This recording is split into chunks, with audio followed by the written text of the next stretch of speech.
stop by for the Nintenbyte. You got the Triforce and it feels right. Like Bowser, you can listen all night, singing Peaches until the sun lights. Summer shoots her beam so bright. Master Hand always brings a fight.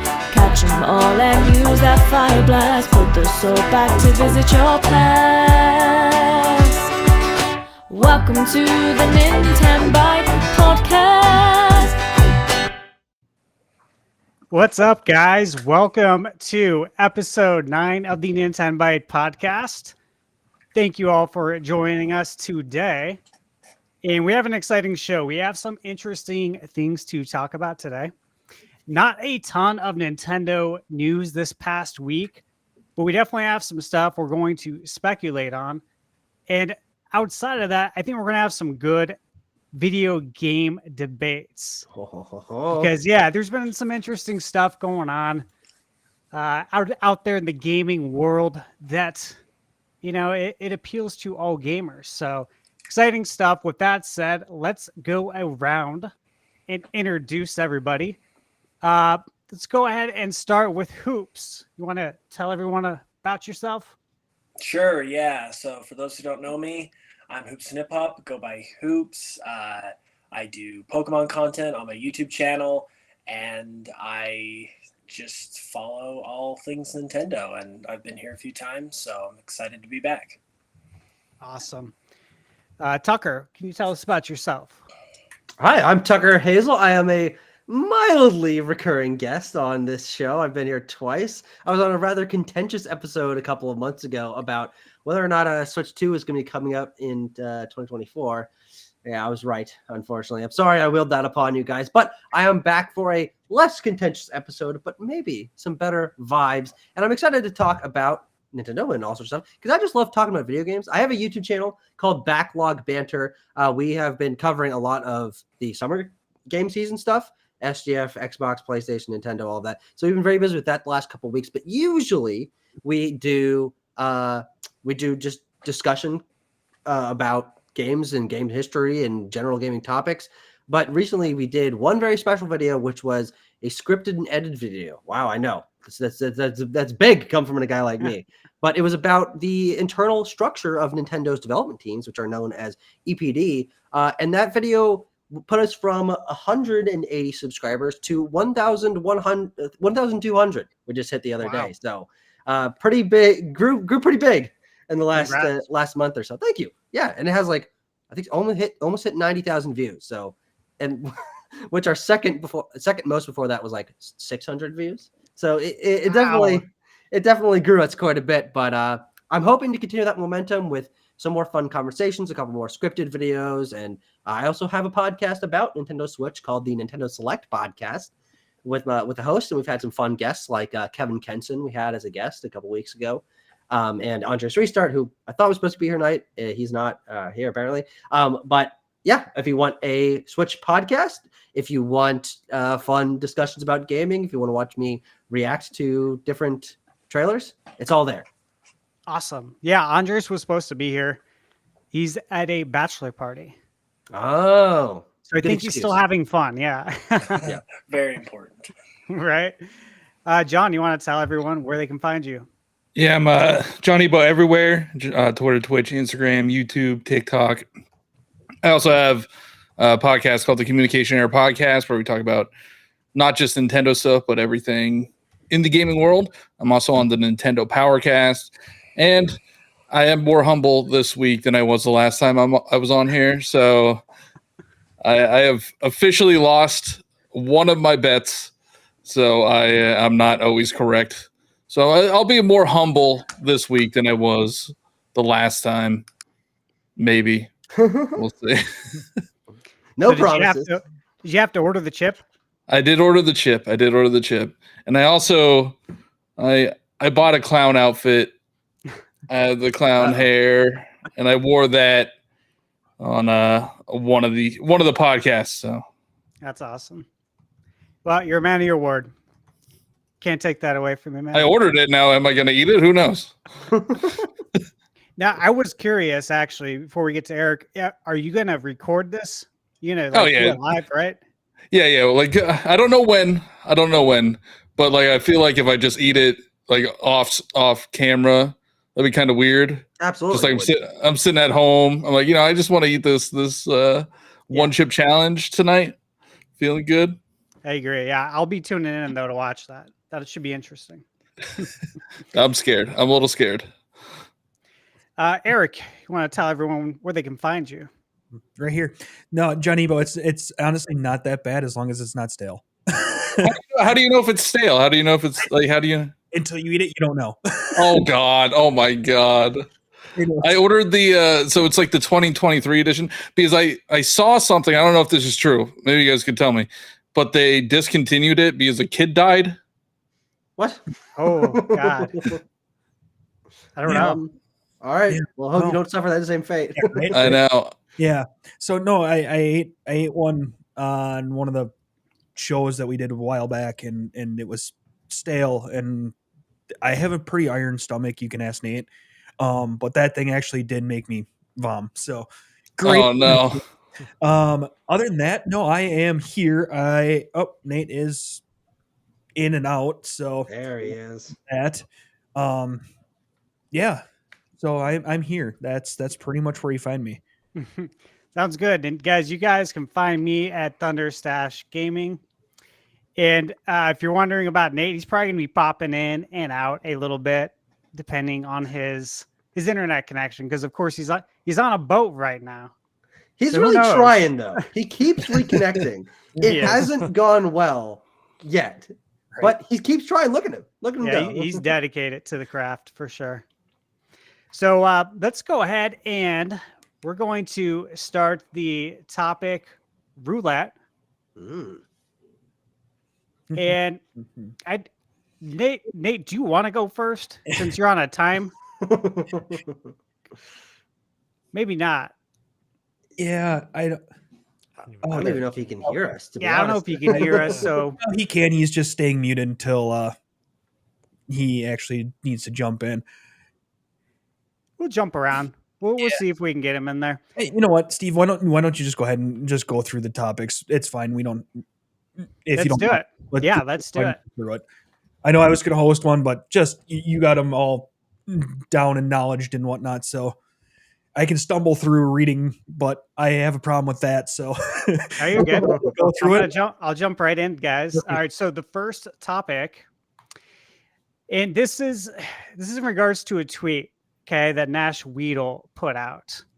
And let me go ahead and get this screenshot up so everyone can see who's tuned into the live show here.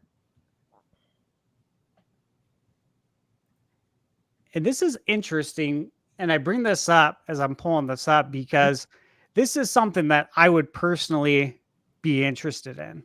Okay. There we go. Let me see if I can, there we go.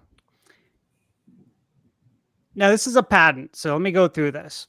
So Nash Weedle posted this patent and it describes Nintendo showing you multiple screenshots of where you've last left off in the game. So it sounds like a minor improvement, but let me ask you this. How many times have you started a game and then life happens, like forcing you to put a hold on your adventure only for you to return months later, completely forgetting about what you last did in the game, what you were currently doing, and then what you were planning to do? So this is something I've struggled with for what seems like decades now. So what do you guys think about this? Would you appreciate an improvement like this? Would you like to see Nintendo maybe take it a step further by maybe recording your last 15 to 30 seconds of gameplay? Like, what if they gave us an option to even change the length of recorded gameplay? Like, for example, some games, I don't need to know where I left off. Like, if I'm playing NBA 2K, I don't need a 30-second clip taking up either my on the storage, menu or right? the court. Right. So I choose to maybe, if there's an option, do screenshots for that. But if I'm playing an RPG or big open world game, I'd love to have a 30-second clip to like jog my memory because again, let's face it, some days we only get a small window of opportunity to game and you don't want to spend like the first 10 to 20 minutes trying to remember what you were going to do next. So even something like an in-game sticky note where you could write yourself a note like using the touch screen for the next time you pick up the game would be cool. Yeah. And as a sub note, on PS5, when you get a trophy, it will record a clip of gameplay. Annoyingly so. Yeah. But the tech point is, and I agree with you, but the technology is there. Yeah. And they offer you a way to change it to a screenshot or change the length of the clip. So to me, it sounds like the same thing, except for saving, which, like I said, I think this would be super helpful so I could jump in and out of a game. What do you guys think? Tucker, you want to go ahead and go first with this? Sure. Well, I do want to add a little context. I opened up the tweet that you were looking at from Nash Weedle, and I hit translate. And one thing I don't know if you mentioned, but is this patent seems to be for now only for Switch Online games, so Yes. Virtual Console, previous system games. And so you mentioned something like NBA 2K, and obviously it's not on NSO. So this, I think, does make a little more sense in terms of how easy it is to telegraph what you're going to be doing or what you did just do on older games that are much more straightforward or linear, or it's more obvious, like what the last area we're in. But it's a very cool idea. I'm someone with a passion for the games that I'm playing where I don't put them down for extended periods of time. And if I put a game down for longer than like a week, I'm not coming back to it. That's just the honest to God truth. I know myself well enough to where I've moved on to something else by that point in time. So I don't know if this would ever help me actively, but it's obviously something that would be very, very interesting to be able to mess with and choose what works best for you as a game player, because obviously not everyone plays the way that I do. So yeah, I would like this. I actually remember the only thing that I can think of in a game, and I'm sure there are other examples, but the one that comes to my head of a game that does something like this is actually the Generation 4 games for Pokemon on DS, Pokemon Diamond and Pearl and Platinum, would have a little journal that when you started up the game before you were able to get into the world, you would have to read through like the last 3 things that you did and be like, you caught this Pokemon on this route on this day, or you beat this gym, or you traded with this person. And so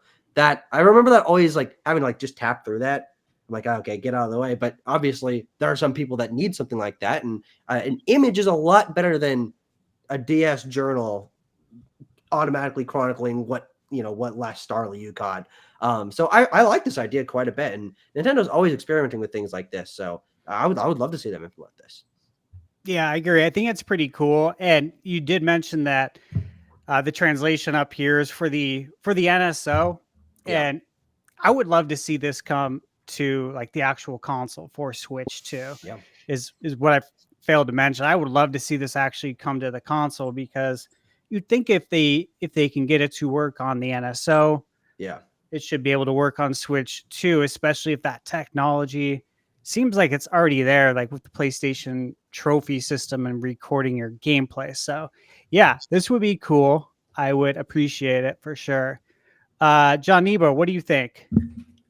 Oh yeah, no, this would be awesome, because I think I don't know if I'm the only one, but I've restarted games. Like if absolutely. like I actually went back to Metroid Prime Remastered recently, and I'm like, what the heck was I doing? I don't know where to go, and I don't know where I'm at. I don't know what the objective is, so it's a little tricky remembering. But there is a modern game that does a pretty good job of this. It's Dragon Quest XI. They have a whole like previously on. Whenever you load up the game, it's like previously on, and then it shows like what happened in the story, where you're meant to go next. And yeah, it would be a huge benefit to have something like this. And I think it would be very forward thinking. It would. Just to be completely honest, very, very forward thinking. I know we're gonna wait like 20 years for Nintendo to get this. I mean, look, yeah, PlayStation's kind of played around with a similar concept with some of the retro game library things, and I think when you look at what the other platforms are doing with like quick resume and all this other stuff, this is just another way to further enhance things. obviously the way this is reading is it only applies to NSO. But this reminds me of remember when Nintendo had this idea, Reggie Fils-Aimé put it out there at the beginning of the Switch generation about what NSO, the app, was supposed to be. Anyone remember? That. No, I don't. Well, Reggie promised that you would be able to make groups, which we can't do. You'd be able to plan events with your friends on your friends list through the application to plan future play dates. And all of this sounded great because no other, PlayStation doesn't do that. Xbox doesn't do that. And then Nintendo just never did it. NSO came out and boop, we never got the actual features that were promised for that NSO app. Eric definitely remembers this because I was mad. I was very mad because he actually made it. He actually made the phone app sound exciting for a moment. Oh, the mobile app. Oh, yeah. He was supposed to be able to message people and set play times and none of that. None of that. Okay, I happened. do kind of remember that now. Yeah. So this now reminds me of that, where it's like, dude, this is a really cool idea, and because it's so damn cool, we're not going to get it. Yeah. Just my 2 cents. Is the NSO app going away? Are we still going to have to use that thing for the Switch? The phone app?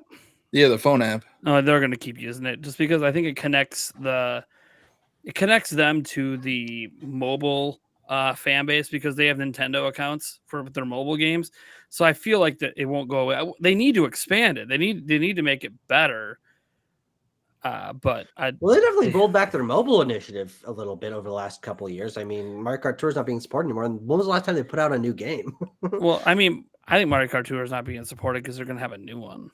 Oh, interesting. Yeah, we're going to get a Mario Kart Tour port to the Switch too. That's here's the thing. I know it's a little off topic, but I do think that the Mario Kart Tour was kind of made as just like all their mobile games were, to be kind of this experimental game and see how it does. Obviously, Tour was very popular for them. They had over 200 million downloads. That's huge for them. However, it didn't function with Mario Kart 8 Deluxe.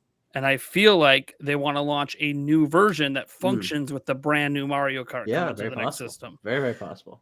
So you got to remember, a lot of people that worked on Tour also worked on Mario Kart 8 Deluxe. Yeah. So the teams are very close. So it's kind of like, I think they just needed to kill. I think they just realized at some point we need to kill this to create cross functionality with the next one. I think that's actually going to be a huge thing they advertise when the next one comes out, that you can play, a mobile version. And even some of the races or some of the modes, you might even be able to play with people on Switch 2 and stuff. So imagine with, especially with kind of how they monetize Mario Kart Tour, if they crossed over a new one with a new Mario Kart, and let's say Mario Kart, the mobile version, has all these playable characters that are just beyond the roster of a regular Mario Kart, but you have to either earn them or it's pay to win, so you have to basically buy them, but then you can transfer over the racers that you have in the mobile game to the Switch game. I think that is a feature, just from you bringing up that idea, that would be super cool. Yeah. Hell yeah. Or super advantageous to them, I should say. It wouldn't be cool to have to buy characters, but I could definitely see them doing something like that. Yeah. And guys, I actually want to bring up this other point too. There's an additional tweet that followed from Nash, for what it's worth, just because it is some new news. But they mentioned that it also seems that at some point the NSO virtual console will be able to be grouped together and have a customizable menu where you can sort the games, all of them, regardless of the console to which it belongs to, eliminating the games that you are not interested in and leave the ones you want. And, I read this and do I really care? Not a ton. It doesn't bother me. What I like about it is the fact that they're changing things around. They're doing new things, because seeing this gives me hope that, hey, on the Switch 2, hopefully we'll have a much improved operating system, a much improved way of organizing our games. Maybe we'll have folders. Yeah. Just some of the normal things, I guess, we become accustomed to if we play games on other consoles, right? I would love to see that. So this tweet kind of gave me hope that they're doing things that we're not really thinking they're going to do, like this, save state technology. No one's really done anything different when it comes to saving games, right? That's not something that would have been on my list of things that I would have predict to be part of Switch 2, is a new way to save your games where you have screenshots or footage of what you did next. So it's pretty cool. Yeah.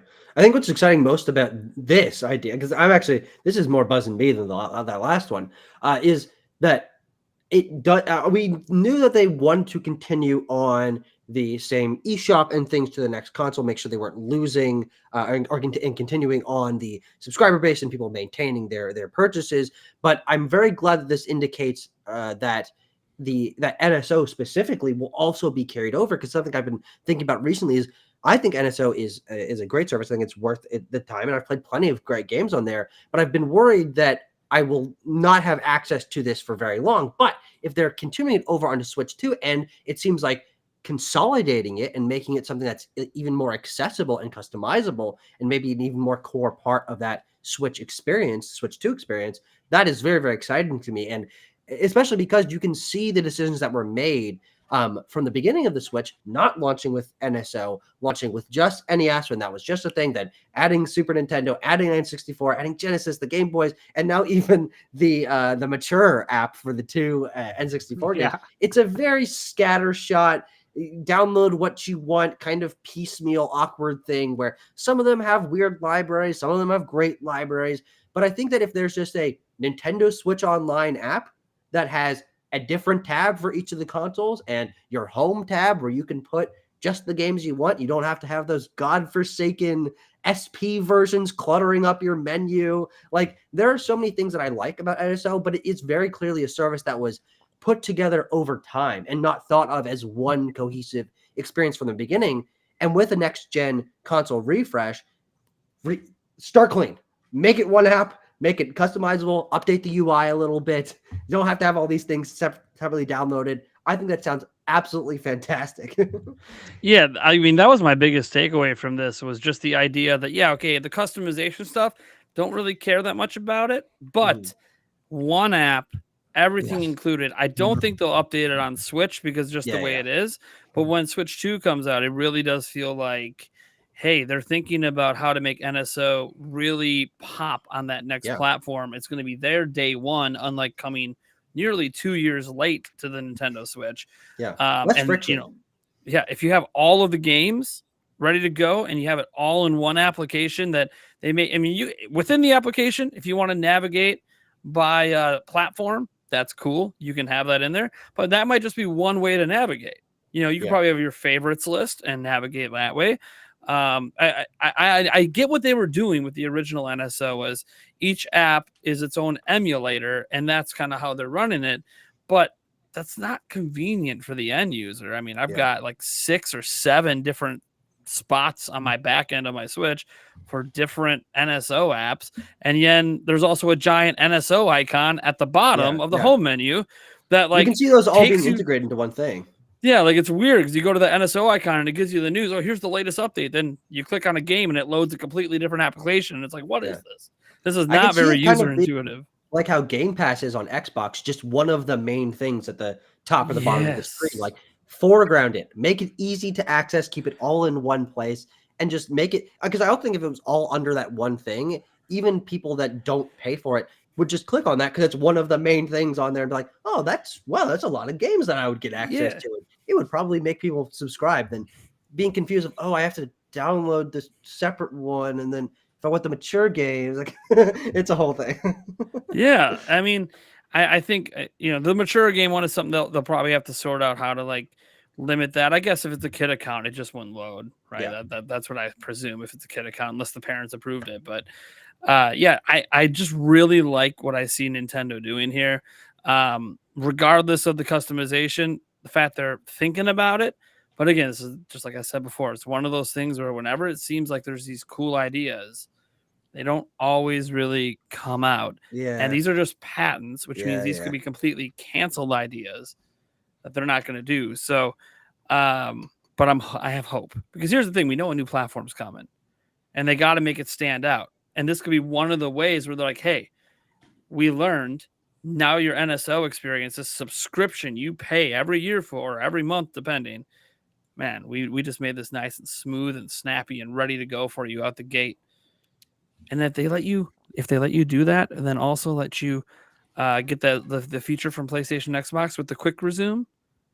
Oh yeah, That'd be nice. sick. Deal. That would be sick. You know, they did. I don't know if you guys got an email from Nintendo, but I got one last night, and I'm sure you probably did. But it was in regards to the NSO. So it was for NSO members. They sent out a survey on wanting to hear like what are your most liked features? What would you improve? All this stuff. So that was good to see as well, because they're asking the fans, hey, what would you like to improve here? And they also gave you an option to write in whatever you want them to do. And of course, I wrote in for them to add more consoles. What they had asked is like, why? It was like, why are you basically for sure going to renew your membership? That wasn't the exact words, but I had filled that out in my survey.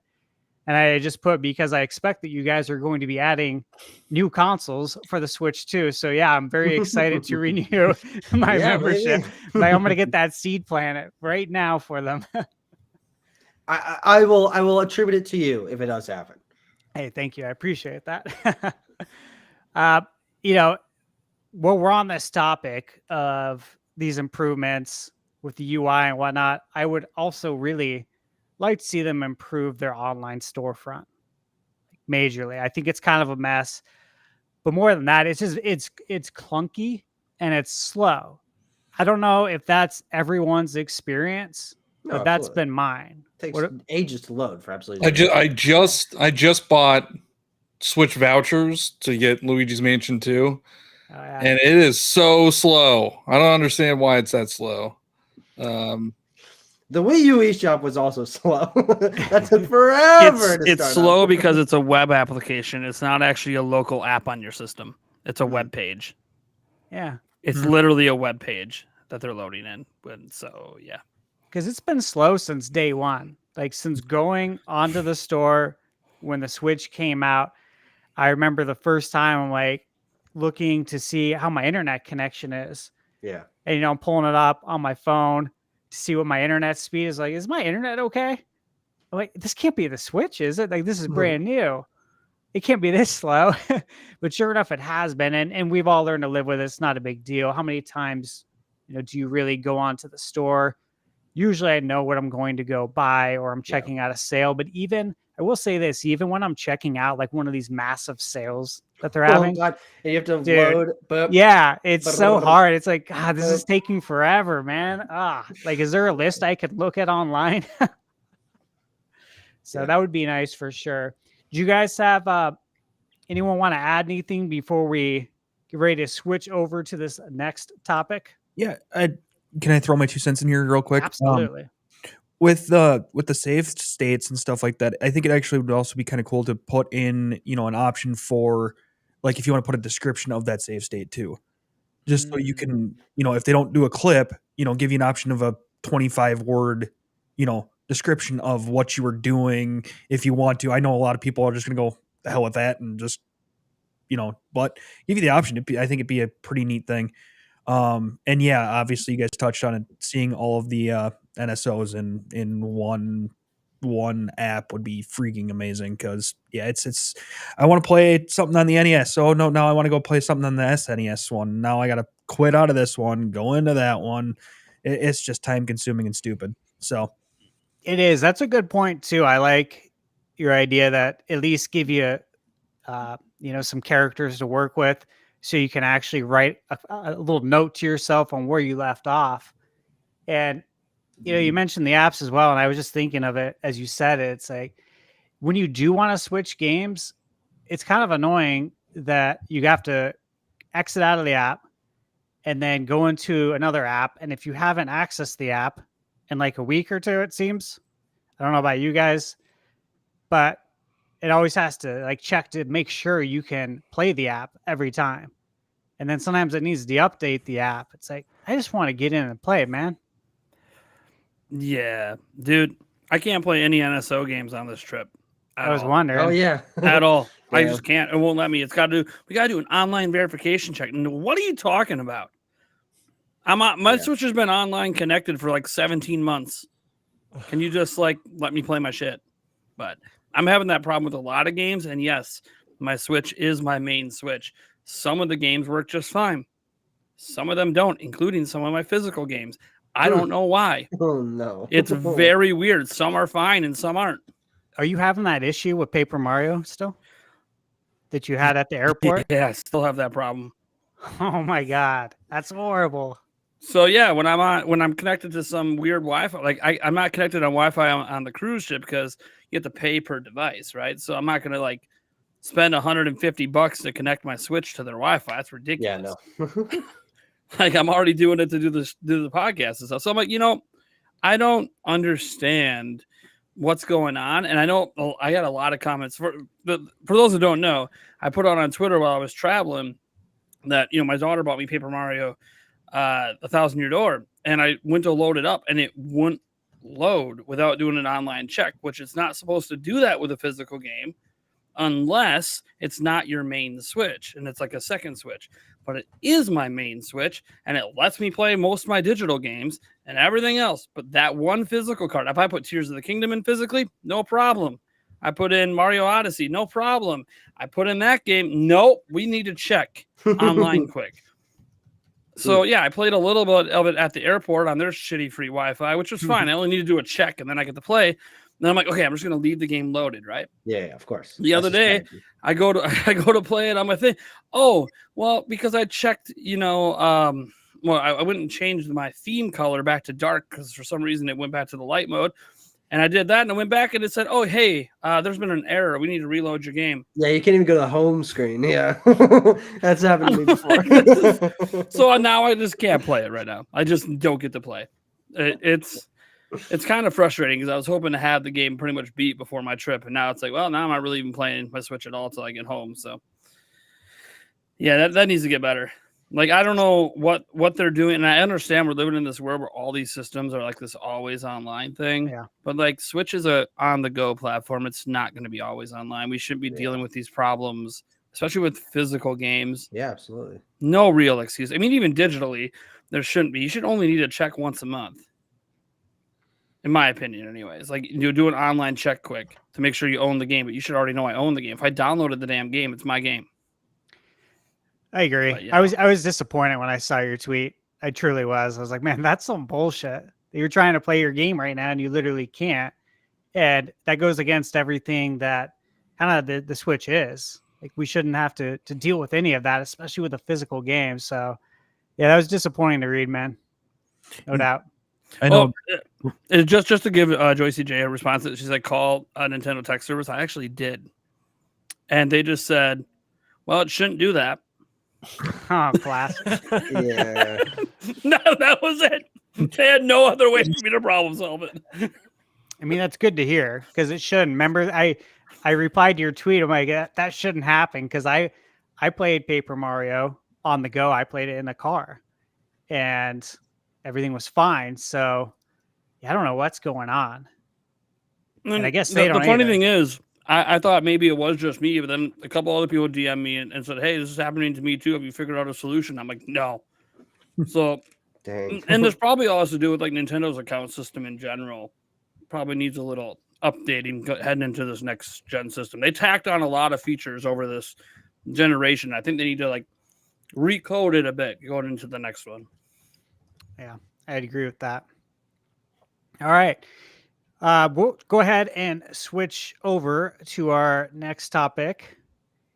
And this is an exciting one. So this is going to definitely be some predictions on all of our parts. So with the Nintendo Direct out of the way and Nintendo's first party release calendar set for the rest of the calendar year, and we know that DK Country Returns is coming out January 16th, and that is the only 2025 first-party title that has a firm release date.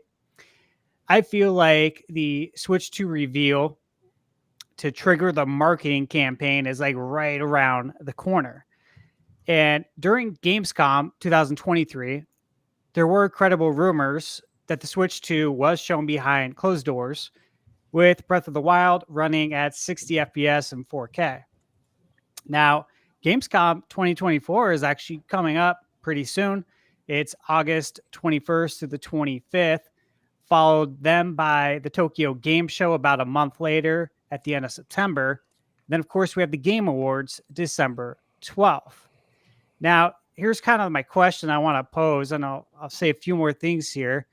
Do you think Nintendo wants to have the first reveal of Switch 2 published out to the public before Gamescom to try and control the Switch 2 narrative? Because if they showed it a year ago behind closed doors, one would think that they would show it again this year to showcase possibly updated hardware and demo its capabilities. And if they do, they run the risk again of leaks getting out for public consumption. Furthermore, if we believe the rumor that the Switch 2 is coming out around maybe March, April 2025, and that it was supposed to come out this holiday season, but was internally delayed due to software not being ready. And of course, that rumor is up for debate. All rumors really are. We don't know, but that could mean that some studios that have been sitting on games that are potentially ready to go right now, or damn near close to being ready, if it was supposed to come out in 2024. So one would surmise that possibly Switch 2 launch games could show up at Gamescom, either behind closed doors, or if Nintendo has already shown the Switch 2 to the public, then these developers would be able to show it to the public at Gamescom, which I'm sure would make plenty of devs happy. I'm sure it would make shareholders happy as well.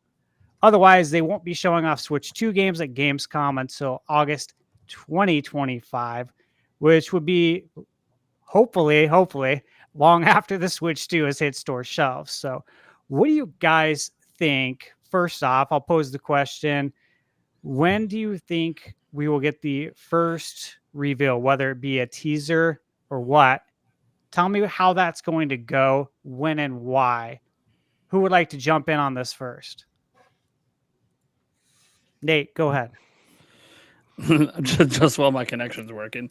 I did missed half of what you said, but I know what the topic is. You know, right? Yeah. So I think it's probably going to end up being in October. I think they're not going to give a crap about Gamescom, and I don't think they're going to show up behind the scenes at Gamescom either. Every developer that's making games for it already has a dev kit. I'm pretty confident in that. So they don't need to really show it. I understand there's indie devs and others. Nintendo will worry about that stuff once the system's announced.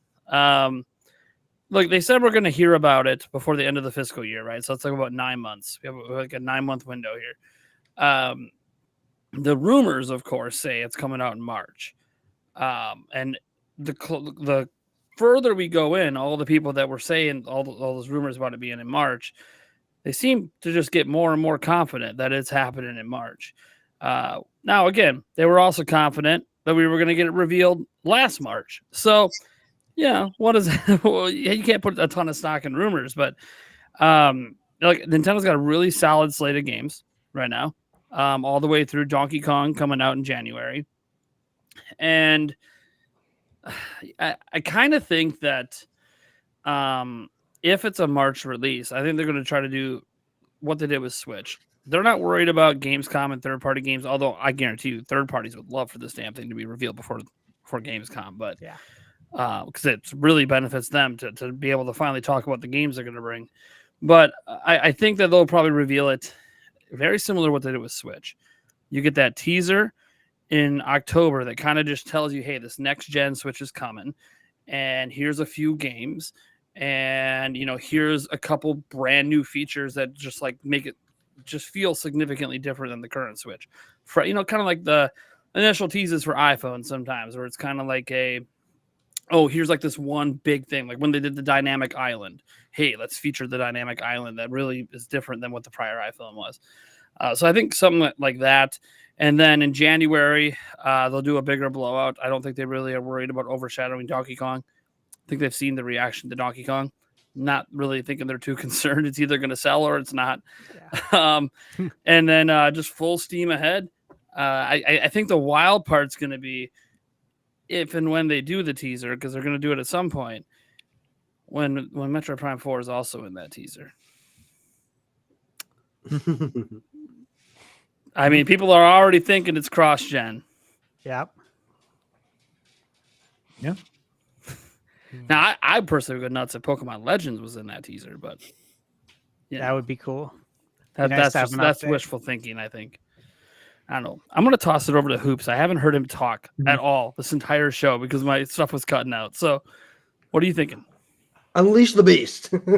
Well, I actually did kind of think about this a little before the show, and it's just my opinion, but I feel like I would actually be surprised if they did sort of a reveal like they did with the Switch, like during this year. I feel like it's a little more likely that they'll do something like they did with the Switch in January, where they had that big presentation. And I think that will be the reveal of the Switch 2. And the reason why I say that is because with this last Direct, we kind of got the feeling that even though we know the Switch is kind of like on the way out, that they still are putting some they're putting some legit games on it still. We got Zelda, we got the new Mario Party, we got Mario and Luigi. So like we're actually getting some like decently like hype stuff still. And I feel like because we're still getting that kind of stuff, I just feel like it would be a shot in the foot to them if they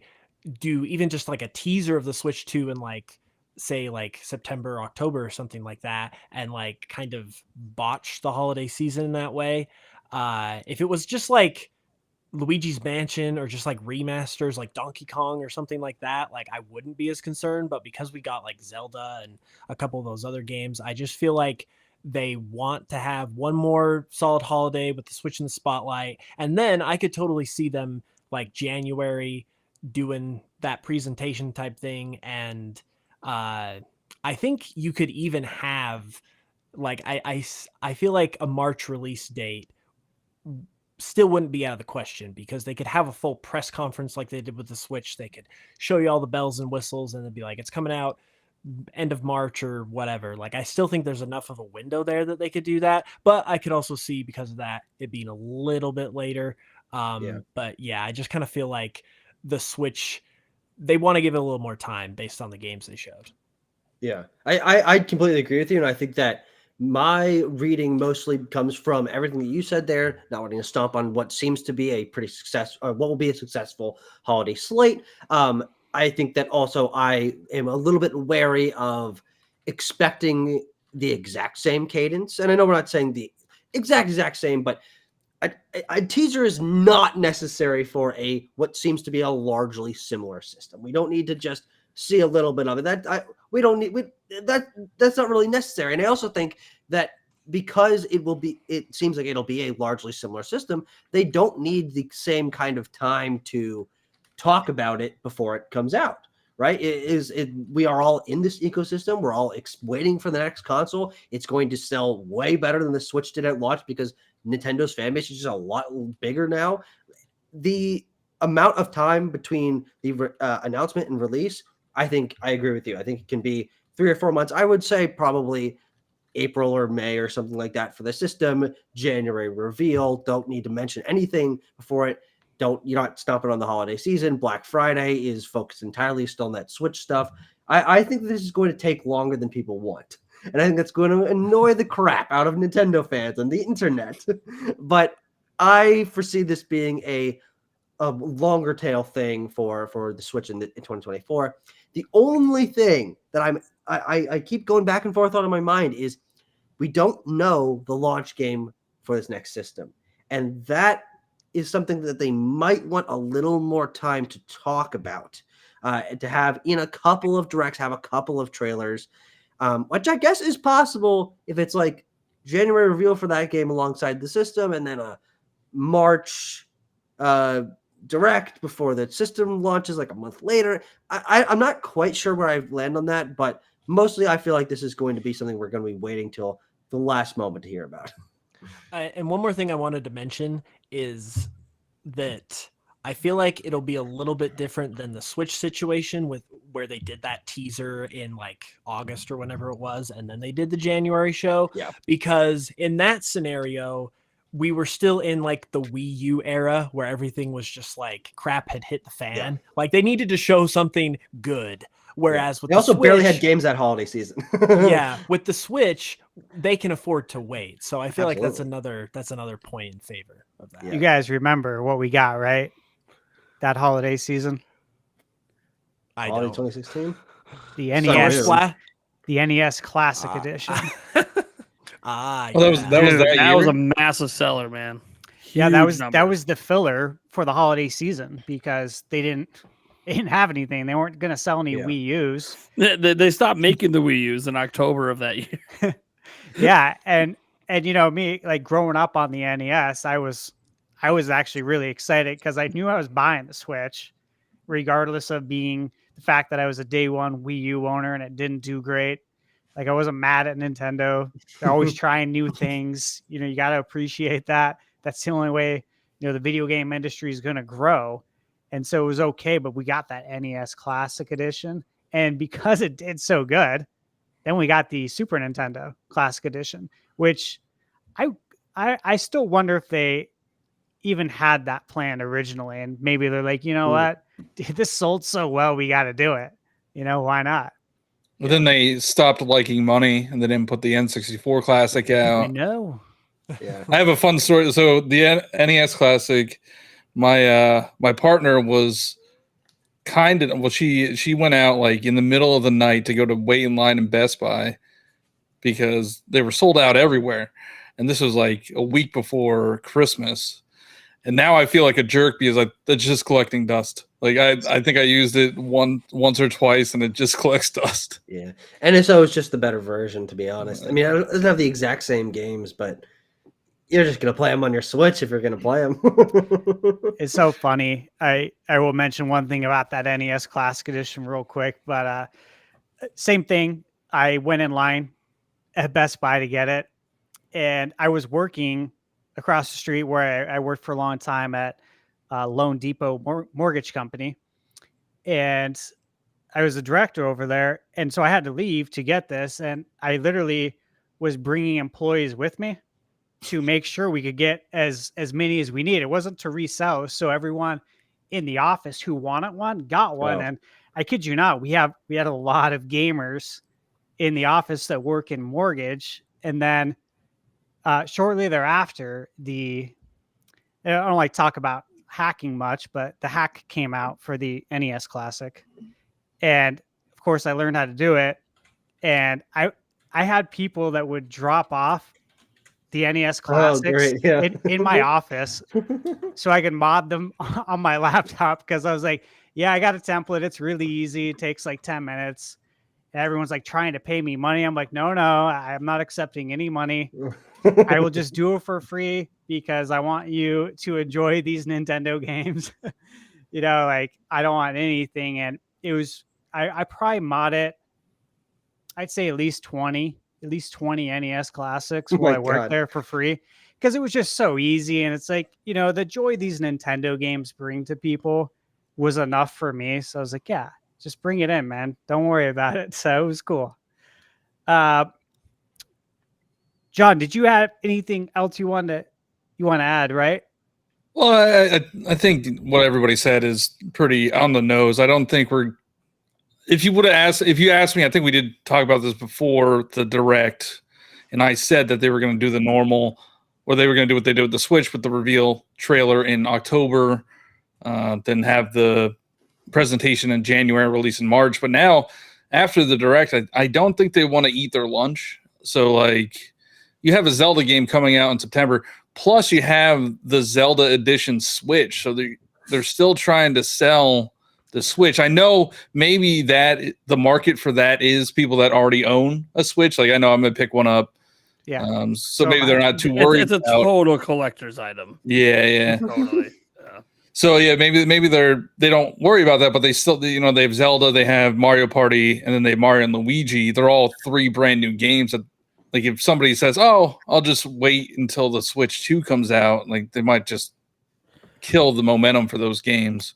See, the momentum for the games, I don't think will be affected because there's already 140 million people that own a Switch. Like, they're And only going to a buy the fraction of games those are going people to sell. would know about the next system if it had been announced. I mean, the Switch is such a mainstream thing that I would say easily half the audience is just people that don't follow gaming news, that don't know what's being announced. They didn't watch the directs. Like the people that are like us that watch directs and know what the rumors are a microscopic fraction of that. And so, new Mario Party is being advertised on TV that my kids are watching. Oh, new Zelda. Oh, I'll go get that. They could also just like nip it in the bud and say, "Hey, the Switch 2 is going to be backwards compatible. Like, if you buy these games, you'll still be able to play them on the new system." Yeah, like, I think they're going to announce it this calendar year, and in doing that, that will be one of the things that they do tease is that it's backwards compatible. So, like, full confidence in buying games right now. But they're still planning to sell a lot of Switches, so I think they got a lot of plans for that. We've already seen them lower the price on some games. We haven't seen them lower price on Switch yet. I think that's one of the ones they're keeping in the bag for the holidays. Yeah, definitely. I think they're going to do some big holiday price cuts, or if not price cuts, some crazy bundles where you get like an OLED Switch for $350, but it comes with like 4 games. Holy crap. That'd be cool. That was kind of what I was thinking too, is that I feel like when they do reveal the Switch 2, there's a decent chance that a price drop is announced in tandem. But then it's like, all right, well, when is it going to happen? Because let's say, hypothetically, just throw it out there that they revealed in September. They do a teaser reveal this September. September what? 26 is it? We have the Zelda Switch coming out. So you don't want, if you're Nintendo, right? You don't want to drop the price of the brand new Zelda, right? You can't charge people more for it just because it's gold. Like, that wouldn't sit well with people. So then I thought about it earlier, and kind of what you were saying, Nate, is like, I mean, I could definitely see them dropping the price for Black Friday this year. Yeah, and I doing think bundles. November. Yeah, because also they are. I think they're going to most certainly have a September direct, and so I don't think you announce that before a direct or even around a direct. I think they do like a holiday sales announcement thing that happens late October or something. Yeah, exactly. And they're like, "Oh yeah, Black Friday deal," and then they drop the price, and everyone's like, "Oh man, now's the time to get it! Now's the time to get it!" Yeah, and then Nintendo just quietly never raises the price back up and just leaves it there. The question is, how low do you think it will go? Because we got the Lite, of course, the regular model and the OLED. Are they going to phase one of these models out? How much do they still sell the regular model, like, at all? Yeah, I could see. I could maybe see them dropping like each model about $50.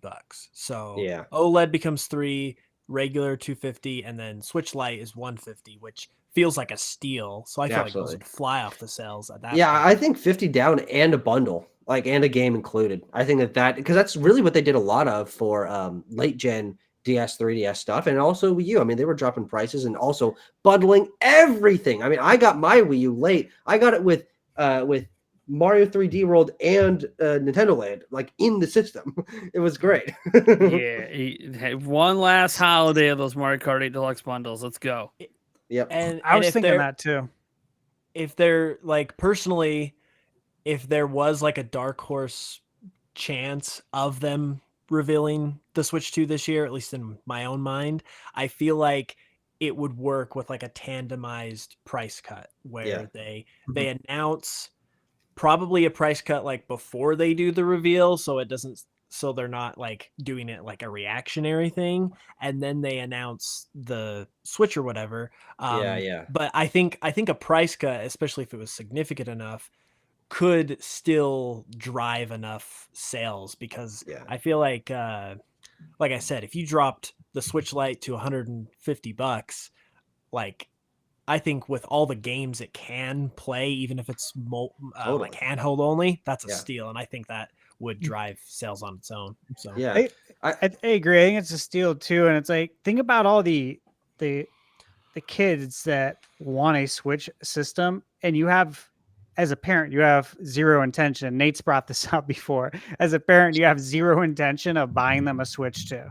You know, like that's an adult brand new system. It's an adult console. We're not buying that for you, but we can get them a Switch One for sure, and especially at that price.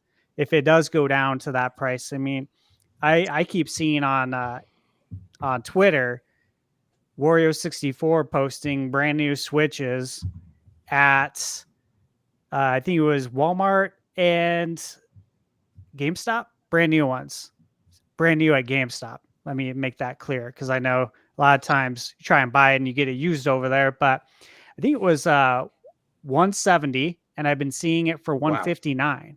Wow. For the Switch Lite. So I'm like, dude, I'm consistently seeing these lower prices. Yeah. So just make it a thing. Something's up. Yeah. Yeah. So they're it probably seems like it'd be overstocked. easy. They're probably overstocked at this point. Yeah. I'm letting you guys in on a little secret. I just came up with this, but I think this is a lock. All right. We're writing this down. They have another holiday game. This is a holiday game that has not been announced yet. And this is an on-cartridge Mario Kart 8 Deluxe and Booster Course Pass on one thing. Put new Mario Kart out on store shelves. Bundle. They usually have that Mario Kart 8 Deluxe bundle. This is a Mario Kart 8 Deluxe and Booster Course Pass bundle. I up the marketing on Mario Kart 8. Mario Kart 8 selling Switch Lights and Switch OLED bundles for cheaper. That game comes on the system. That is how you move. What, 12 million? I think they're projecting on the last year of a system's life. That's how you do it. I do see that happening as well.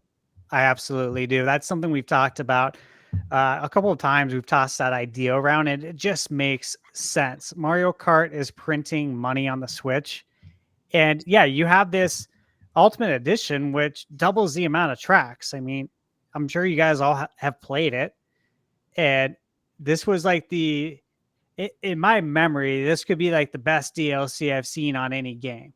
This has been amazing. And so, yeah, to put it all on one cartridge, I think it would definitely sell. No doubt about it. Eric, what do you think? All right. This is what I want to happen. Not necessarily what I think will happen, but this is what I want to happen.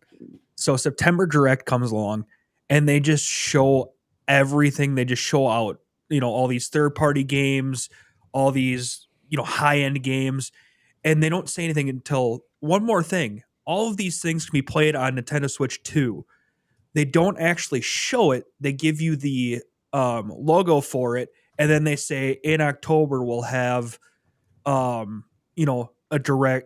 actual like reveal of it. And then during that reveal of it, at the end of that, the one more thing of that would be then they announce their Black Friday cuts for that Black Friday cuts, as Nate said. Yeah. That then, they just kind of stay that price. That'd be great. I'd love to see that happen. I'd love to see it this year. I think we would all love to see it this year. Obviously, we don't want to put too much stock in any date because we don't know. But I could see a path for both ways for sure for this year, and I could see a path for January. I part of me feels like it's not going to follow an identical path, right, to the Switch, because this is a completely different scenario. You had a system that was doing very poorly with the Wii U that they weren't even manufacturing anymore, as we've went over. So that's completely different. But also, you're going from a Wii U to a hybrid console, right? And that was completely different. And with this, exactly. Yeah, we're going from Switch to Switch 2, and of what we know, right? Of what little we know the rumored specs. But there's not much outside of that we know, except for that it's going to follow the same path. We're not going from GameCube to motion controls with the Wii. We're not reinventing the game. It's Nintendo to Super Nintendo, except on a much higher scale, because this is going to be a huge jump from what we've seen, of course, with those rumored specs. Big jump for Nintendo. Definitely. Yeah. Would anyone like to add anything else before we jump over to our next topic? I'm good. You guys good? I think we're good. All right.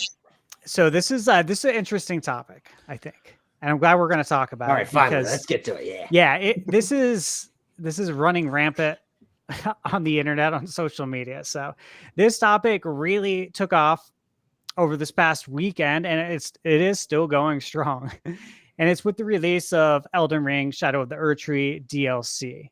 And I know many of us have discussed the real possibility of Elden Ring Complete Edition, as we've hoped for, coming to Switch 2 as like a big third-party launch title, similar to Skyrim on the Switch.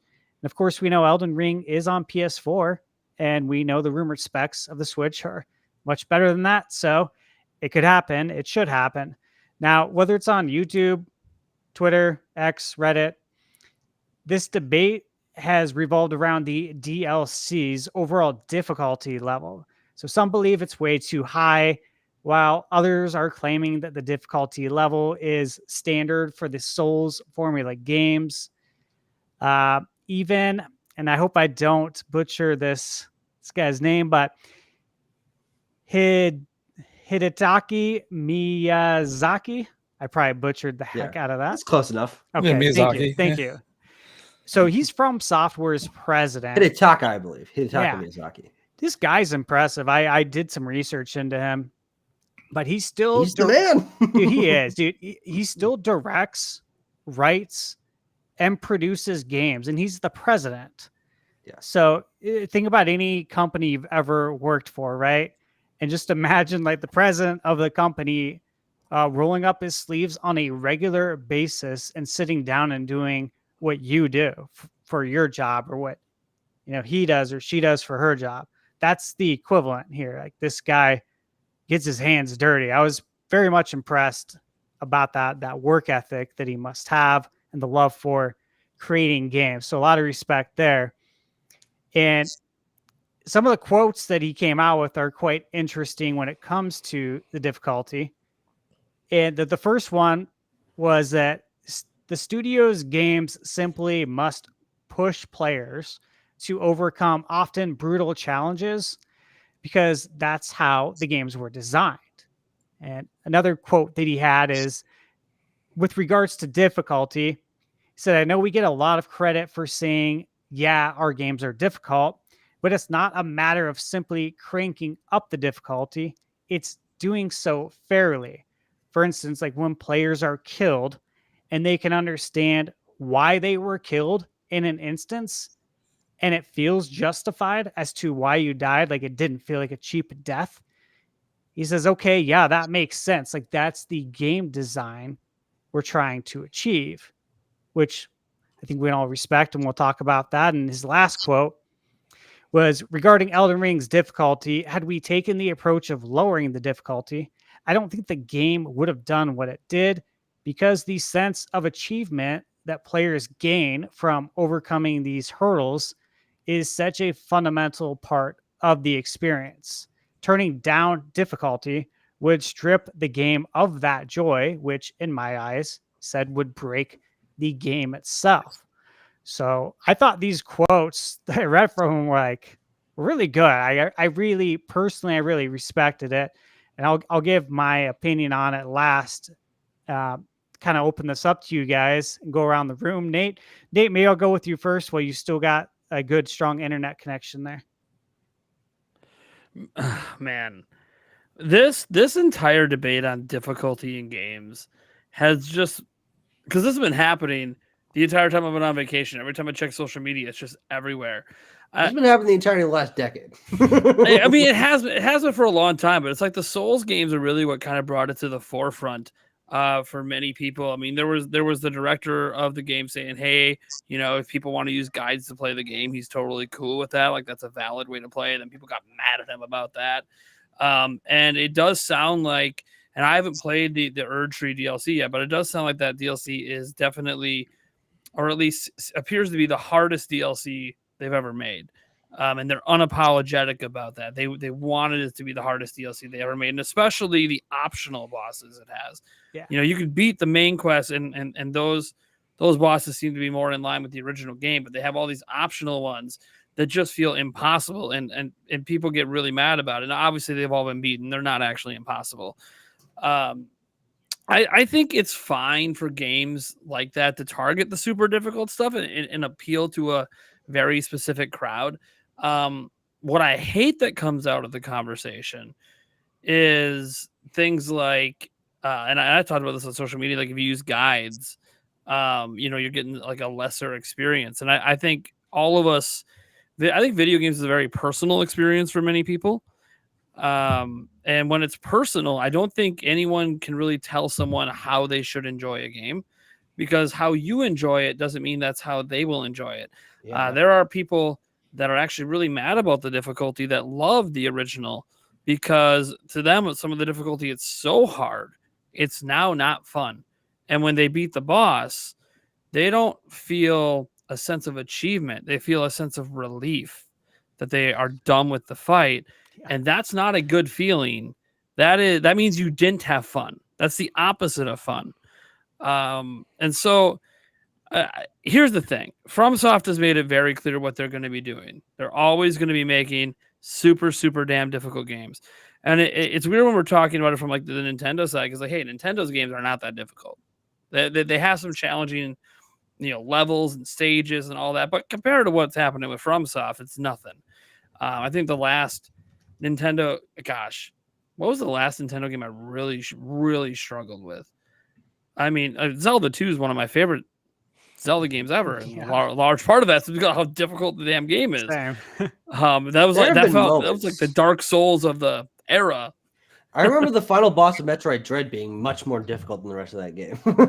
Yeah. The final boss was a pretty steep jump in difficulty. I also remember the Elite Four in Brilliant Diamond and Shining Pearl was way harder than the rest of that game. Yeah, I don't know. I cheesed that. People traded me 100 level Pokemon, and I just wrecked it because I needed to be done with that game. That game sucked. Sorry.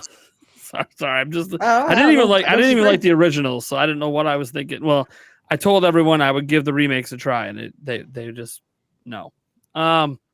Anyways, yeah. So like the difficulty is, there's a point to try to make games accessible. Like there's people who wish Tears of the Kingdom would have that master mode in it, right? So you can get that extra challenge. Even though the challenge that master mode added in Breath of the Wild to me really wasn't that big of a deal. I mean, maybe the regenerating health is maybe like the biggest thing, but for the enemies, but even then, like you can make the game more difficult without that.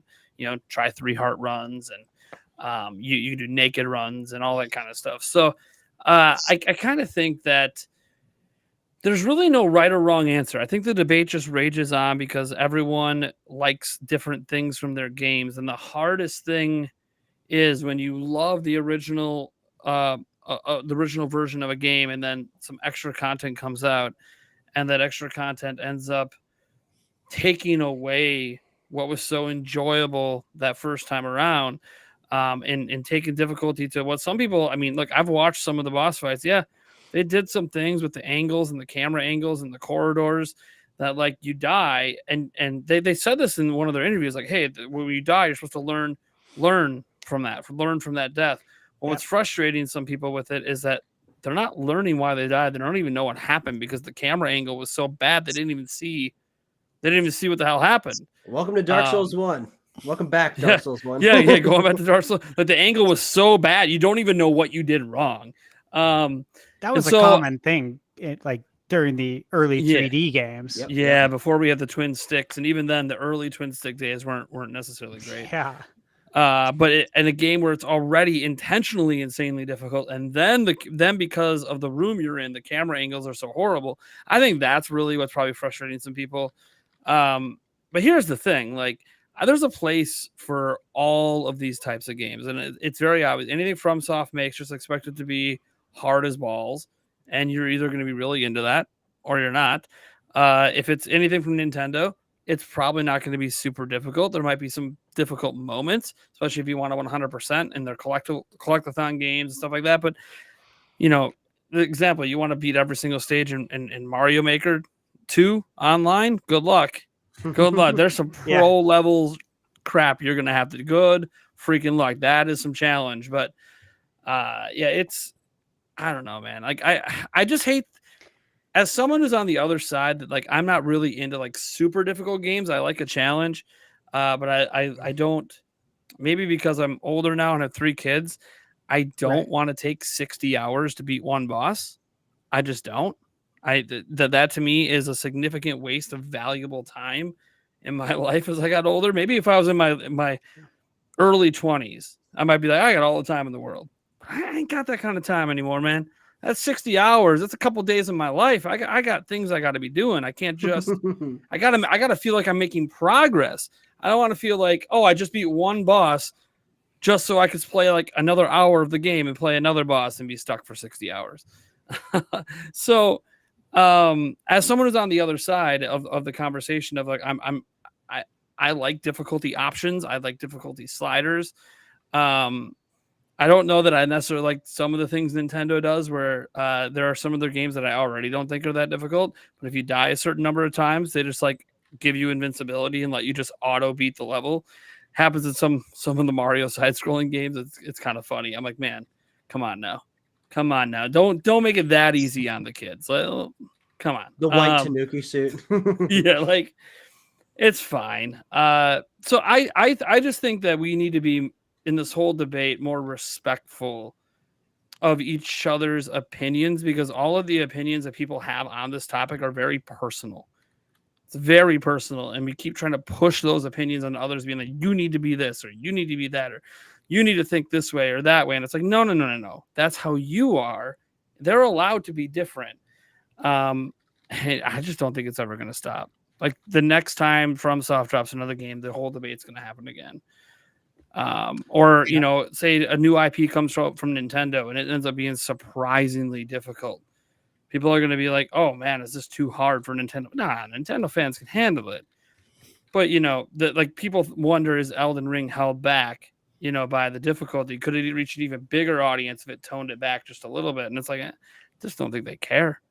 I don't think they care either, because that's their vision. That's their direction. That's what they want to do. Yeah. I feel like they should, people who are arguing about this, specifically those that want games like easier, should look at difficult games more like a genre of game itself, because it's like, if you don't like games that are super difficult, then you just need to come to the conclusion that I don't like super difficult games. Like if you're not a fan of like platformers, for instance, you're not going to say, oh, they should stop making platform games altogether. Like, I hate them. Like, you're just going to move on and play the games that you like. I feel like it's almost gotten to that point, especially with the Souls games, that like their whole reputation is being difficult, that like it is almost sort of like a subcategory of games. And it's like, if you don't like them, that's totally fine, but like you just have to admit that you don't like that kind of game and move on. Like I think the quote from the From Software president was like Miyazaki, perfect. Yeah, Miyazaki. I think that was just perfect, because it's like, if we tone back the game, that takes away what makes this game. And it's like, that's the whole point. So yeah, I think that summed it up really well. Let me offer a slightly different perspective, and this is as a Souls fan. Dark Souls 1, Elden Ring, and Bloodborne are 3 of my favorite games I've ever played. I like Bloodborne so much, it's not even funny. All right, but we need a remaster. Still waiting for that. Yeah, the remaster. Hey, please. I'm sure you are. Please. But my opinion on the Souls games is that Miyazaki, the FromSoft team, should do what they want. They should make the games that they want. That is, I'm not taking that away from them. But to offer a slightly different perspective is, I do not like hard games. I play almost every game I can on one of the easiest difficulties. I don't usually do it on story difficult, but I do not do it on easy. I'll do it on normal. I frankly, and I know this is ridiculous, I honestly just do not like being challenged too much in my games. If I'm dying more than a couple of times and I'm having to repeat areas, I'm like, this is not enjoyable. This is hurting my experience. There's something about the FromSoft games where I'm like, okay, I can get over that. But I think it's because the difficulty, and I think this gets obscured in the conversation about FromSoft games, the difficulty is absolutely an appeal to those games, but I do not think it is the appeal of those games. I think that those games have a lot more to offer than just being difficult 3D character action games, whatever, not character action, but 3D action combat games, because the world design, the lore, the exploration, these are the things that I like most about those games. The combat, it's good.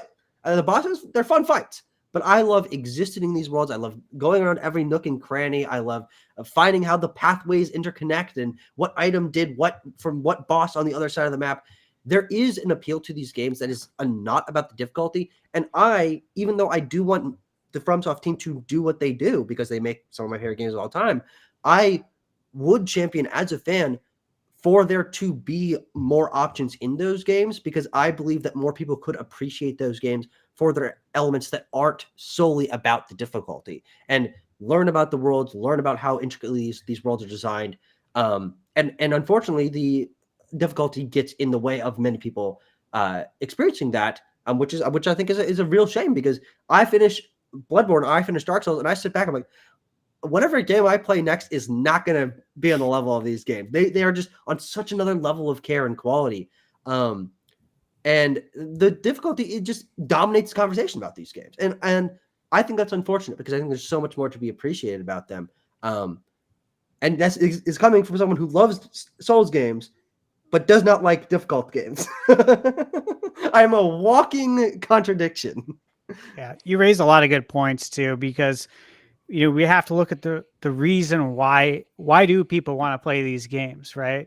And it's more than just the challenge. Like there's a group of people that love the challenge, right? Yeah. But there's also a group of people who want to play Elden Ring for everything that you just said, and they're willing to play the game and possibly somewhat suffer through the difficulty to enjoy everything else, right?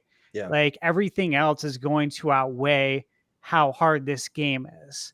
And for some, they enjoy the world so much and everything else that they're willing to take on that difficulty and maybe do something, like you said, like you don't normally play really hard games, but you're willing to for everything else that you get. Yeah, absolutely. And I get that, because I don't seek out crazy hard games, but if the game's really good, I'll rise up to the challenge and do it, because I want to see the game, but I don't seek them out.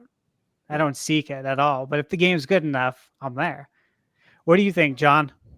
Well, I'm going to preface this by saying I am an Elden Lord. I beat Elden Ring to death, and my one platinum trophy is Bloodborne. So nice, that's a good platinum.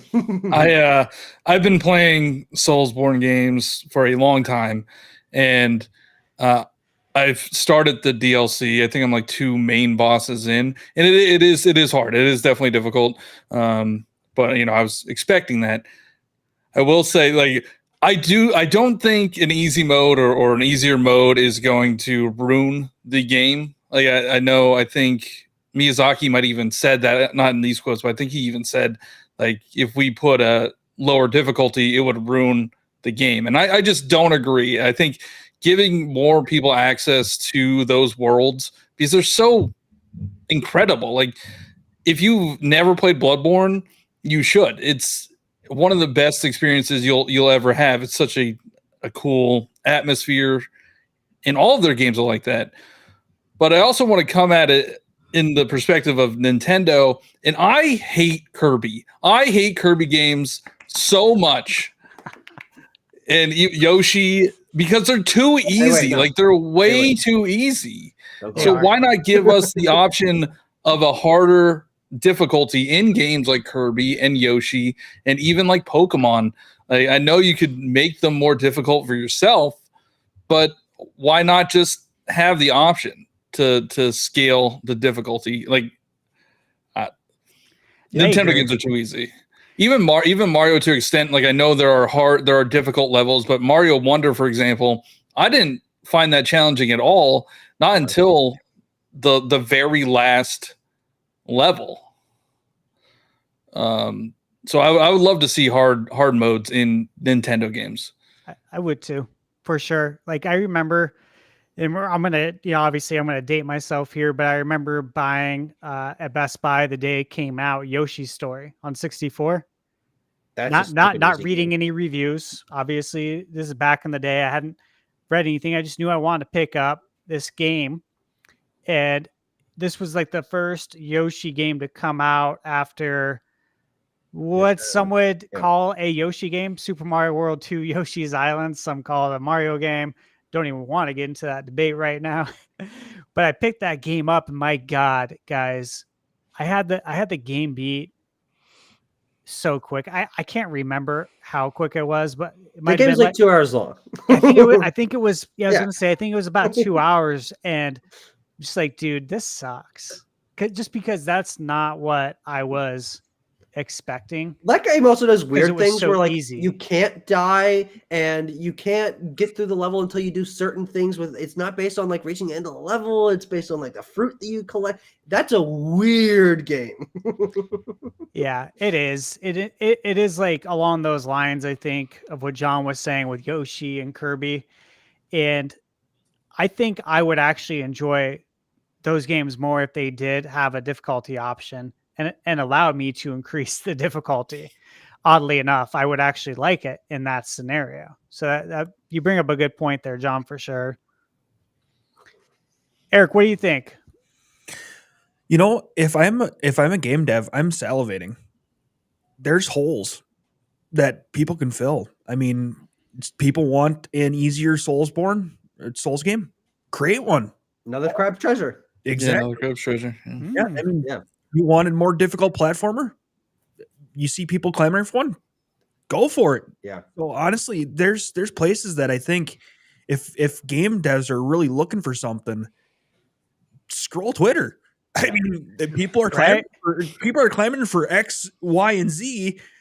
Go create it. Yeah. That's how the platform game genre became so big. I mean, people were like, look, the challenge of being punished can be very, very appealing. And those games are massive in their own way. Mm-hmm. No, for sure. For me, it's I like the difficulty enough where if I'm dying, quite a bit, I feel like I can actually, achieve it. But it's one of those that you get beat down, you get punched in the head, punched in the face multiple times. And you just feel like you have no way of actually making it through it. That's when the game kind of sucks. But when you get so close and then you die because you realized, oh crap, I made this move, I should have did this, then I feel like, okay, next time I can get it, we're good. But yeah, I mean, difficulties is your own choice and stuff. So I agree, and that is one thing I really liked about his quote about the difficulty and whatnot, but specifically about when you die in the game and how their goal is to basically, if you die, you're going to learn something from it. So when you go back to fight the boss again, you can take something that you learned and try something a little different. Maybe I'm dumb. Maybe I'm just dumb. I don't learn anything when I die in those games. Well, you can't, obviously we know, like, you can't go fight the boss the same way you did if you only took like this much of the health bar down and you died in like 10 seconds. You're like, okay, let me look at my equipment. Like this boss was hitting me with a fire blade. Okay, do I have any fire resistant armor in my inventory? You're like, those are like, I played Elden Ring. I have the platinum trophy on it. I played the DLC for 12 hours on Saturday, possibly 13. I don't know, 12, 13. It was all day. And I had so much fun getting lost in this game. I was very excited. I downloaded it right at 9:00 on Friday. I wanted to stay up late, but I couldn't because I'm just an old man and I had to go to bed. But I got up early because that's what old people do, is they get up early and start gaming. And I was up at like 5:30 going pretty much all day. I had a blast. For me, I didn't think it was too hard, but I say yet, because even though I spent 12 hours, I spent 12 hours just exploring the world and trying to find, what is it, John? They're called the Shadow Tree. the shadow. They're called the Shadow Tree Fragments. fragments. They're not called Skidoo fragments, apparently. Yeah, so I was looking for those because those will increase your power and also the resistance, the damage decrease resistance. the damage. Yeah, so I'm looking for that. I'm like, all right, let's attack this smart. Let's try and see if I can get a handful of these before I start fighting bosses versus not finding any. Because once you apply these, it permanently increases your damage resistance, or it improves it and improves your damage. So I was looking for those, and I didn't have a super hard time knowing that. But if this is Elden Ring, I know I'm going to run into some trouble.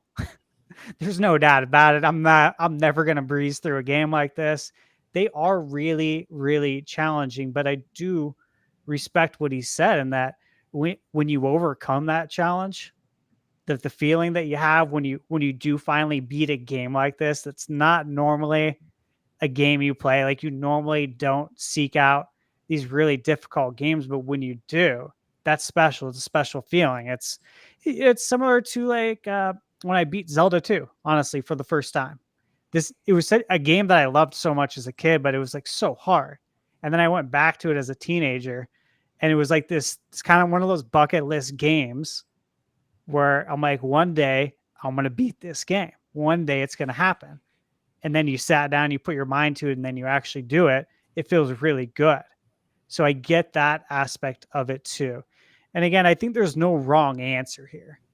I really don't, because, Nate kind of touched on it a little bit. The way we experience games is very, very personal.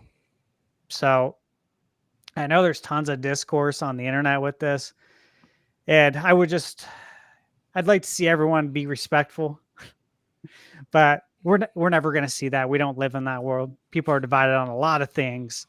This is just one of them. But people are very heated about it. And it's like, let's just all experience games the way we want to and enjoy it. That's how it was growing up, right?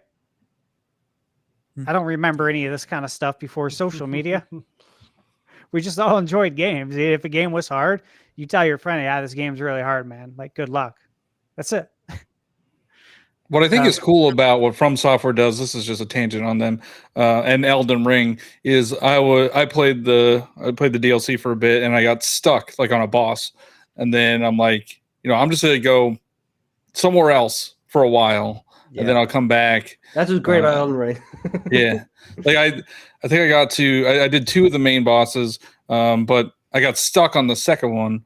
And I'm like, I don't know what to do. And I found a completely new area by just like exploring. And there's a bunch of upgradable materials and stuff. So there's a lot of things you could do to make it, I want to say easier, but just kind of, you can manage the difficulty more by just exploring.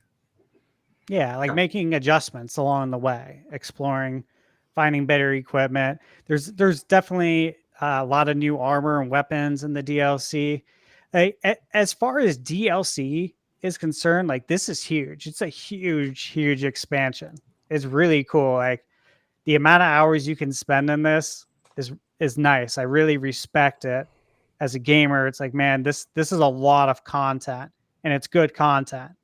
You're like, yes, the game's hard, but again, it's like a brand new game. It's I think they said it was supposed to be the size of like the first area in Elden Ring, but it's actually like 3/4 of the map of the original Elden Ring map. Yeah. And John, I think what you mentioned that you got to like past 2 bosses or something. I think I'm right around there. I done 2 or 3. And so I've barely scraped the surface, but I had so much fun at it. I don't feel like I didn't get anywhere. It's not like playing, like Grand Theft Auto for 12 hours and you're just screwing around, jumping off ramps and messing with people, the whole time in the game. Like, I actually felt like I was getting somewhere in the game and seeing a lot of it, but I wasn't getting, I guess, far narratively or with the bosses, but I had a great time. So this poll, guys, that we just put up here, you guys see the picture. This was a poll on pushsquare.com that I thought was pretty interesting. And, they just asked everyone, generally speaking, are you put off playing intentionally difficult games? And I'm curious, if you were to vote on this, where would each of you vote? So, Tucker, you want to go first there? Yeah, I think I would probably go with the one that has 27%. Yep, my free time is limited, and I'd rather make clear progress. Now, I have to be completely transparent. My free time is not particularly limited. I just graduated from college last year. I do not have a full-time job, and I use a lot of my time playing video games, primarily because I foresee myself being someone who is a video game archivist or an educator in games history or something like that. And so I use a lot of my time to play a variety of games for learning about the history of the medium and learning about different corners of the industry and just trying to learn as much as I can about video games. And that hands-on experience for me is very important. And so it's not about my free time being limited. It is about making that clear progress. When I am playing a game, the reason I drop down the difficulty is because I think it's very important to see games to the end, to have hands-on experience with them, and to make sure that I'm experiencing the game's gameplay and the atmosphere and things like that. But it's not for me. As I said earlier, it's not about challenge. I steer away largely outside of Souls games from challenge in my games. And so I prefer to play games on easier difficulties simply because it allows me to get them over with faster. Now that maybe sounds like I'm just want to play less of the game or something, but it's more of I crave variety in my game playing diet. And if I can play 4 really cool games or 4 very different games in the amount of time it would take me to play one very challenging game or one very long game, part of the reason I don't play a ton of big RPGs is they just take a lot of time.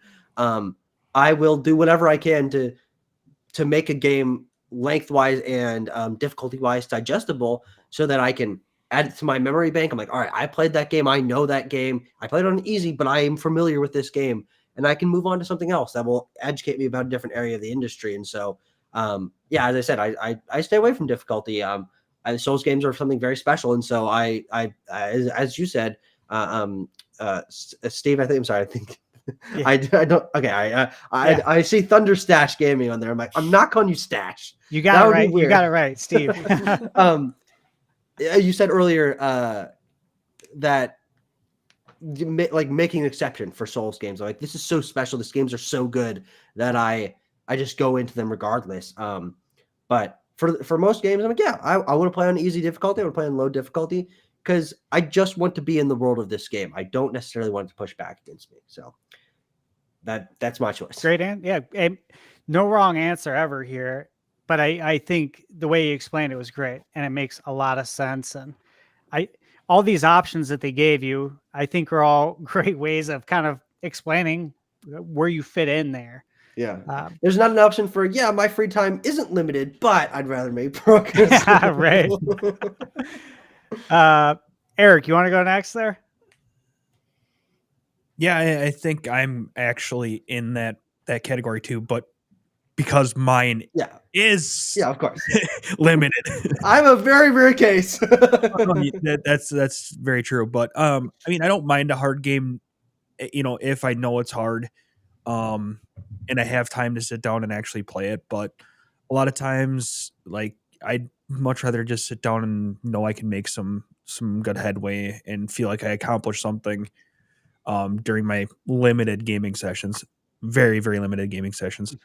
But to this point, I am at the point of trying to go be Ganon in Tears of the Kingdom now. So I got all the side quests done. I got all the side adventures done. So I'm to that point. So that's the next big step here. And once I get an actual gaming session, that's the next thing that's happening. So that's a pretty solid fight. That Awesome. That last fight against actual Ganon, that's a pretty solid boss fight. I like that fight a lot. Hoops, you want to go? Yeah, sure. So I think for me, it kind of depends on the situation, but I'm kind of in between. My free time is limited. I'd rather make clear progress, and I prefer having difficulty because for me, it's sort of like I do like a challenge when one is presented to me in a game, because there is that feeling of like satisfaction when you overcome it. But I very much just, especially in recent years, as I'm sure all of you have felt as we all get older, like your time is limited, you have other things going on, and it's just like I feel like those moments where you get stuck in a game and you encounter a difficult moment, they're all the more taxing when you know you only have X amount of hours to play. So what I usually end up doing is like if I get to a point in a game that's difficult that I like just can't breeze through, I will try and figure it out on my own, and I like make a clear point to just try and like tough it out. But then if a certain amount of time passes and I still can't get past it, what I usually do is I'm just like, okay, I'm looking up a guide. I'm like looking how to do this best way. Like I'm just getting through this because I don't care. Like I just want to get through. So I'm a little of both. I like to give it a shot, but if it like kicks my butt, I'll just use the cheat code and just like get through it. Yeah. So It's fair. Nate, you want to go ahead? No. Shut down. All right, then I want to hear from John. Yeah, like I said, I think I prefer having difficulty settings. I mean, my free time's limited as well, but I do this weird thing where so I'm a tax accountant and I have busy seasons throughout the year, and the way I de-stress is by playing Souls games during busy season. So I don't know why my brain just enjoys, like, it kind of takes me away from the stress of my everyday life, and I can focus on the game itself and being able to overcome those obstacles. It's very satisfying. But I think I'm the same with like Tucker. I don't typically play hard games besides Souls games. Yeah. I do like a challenge.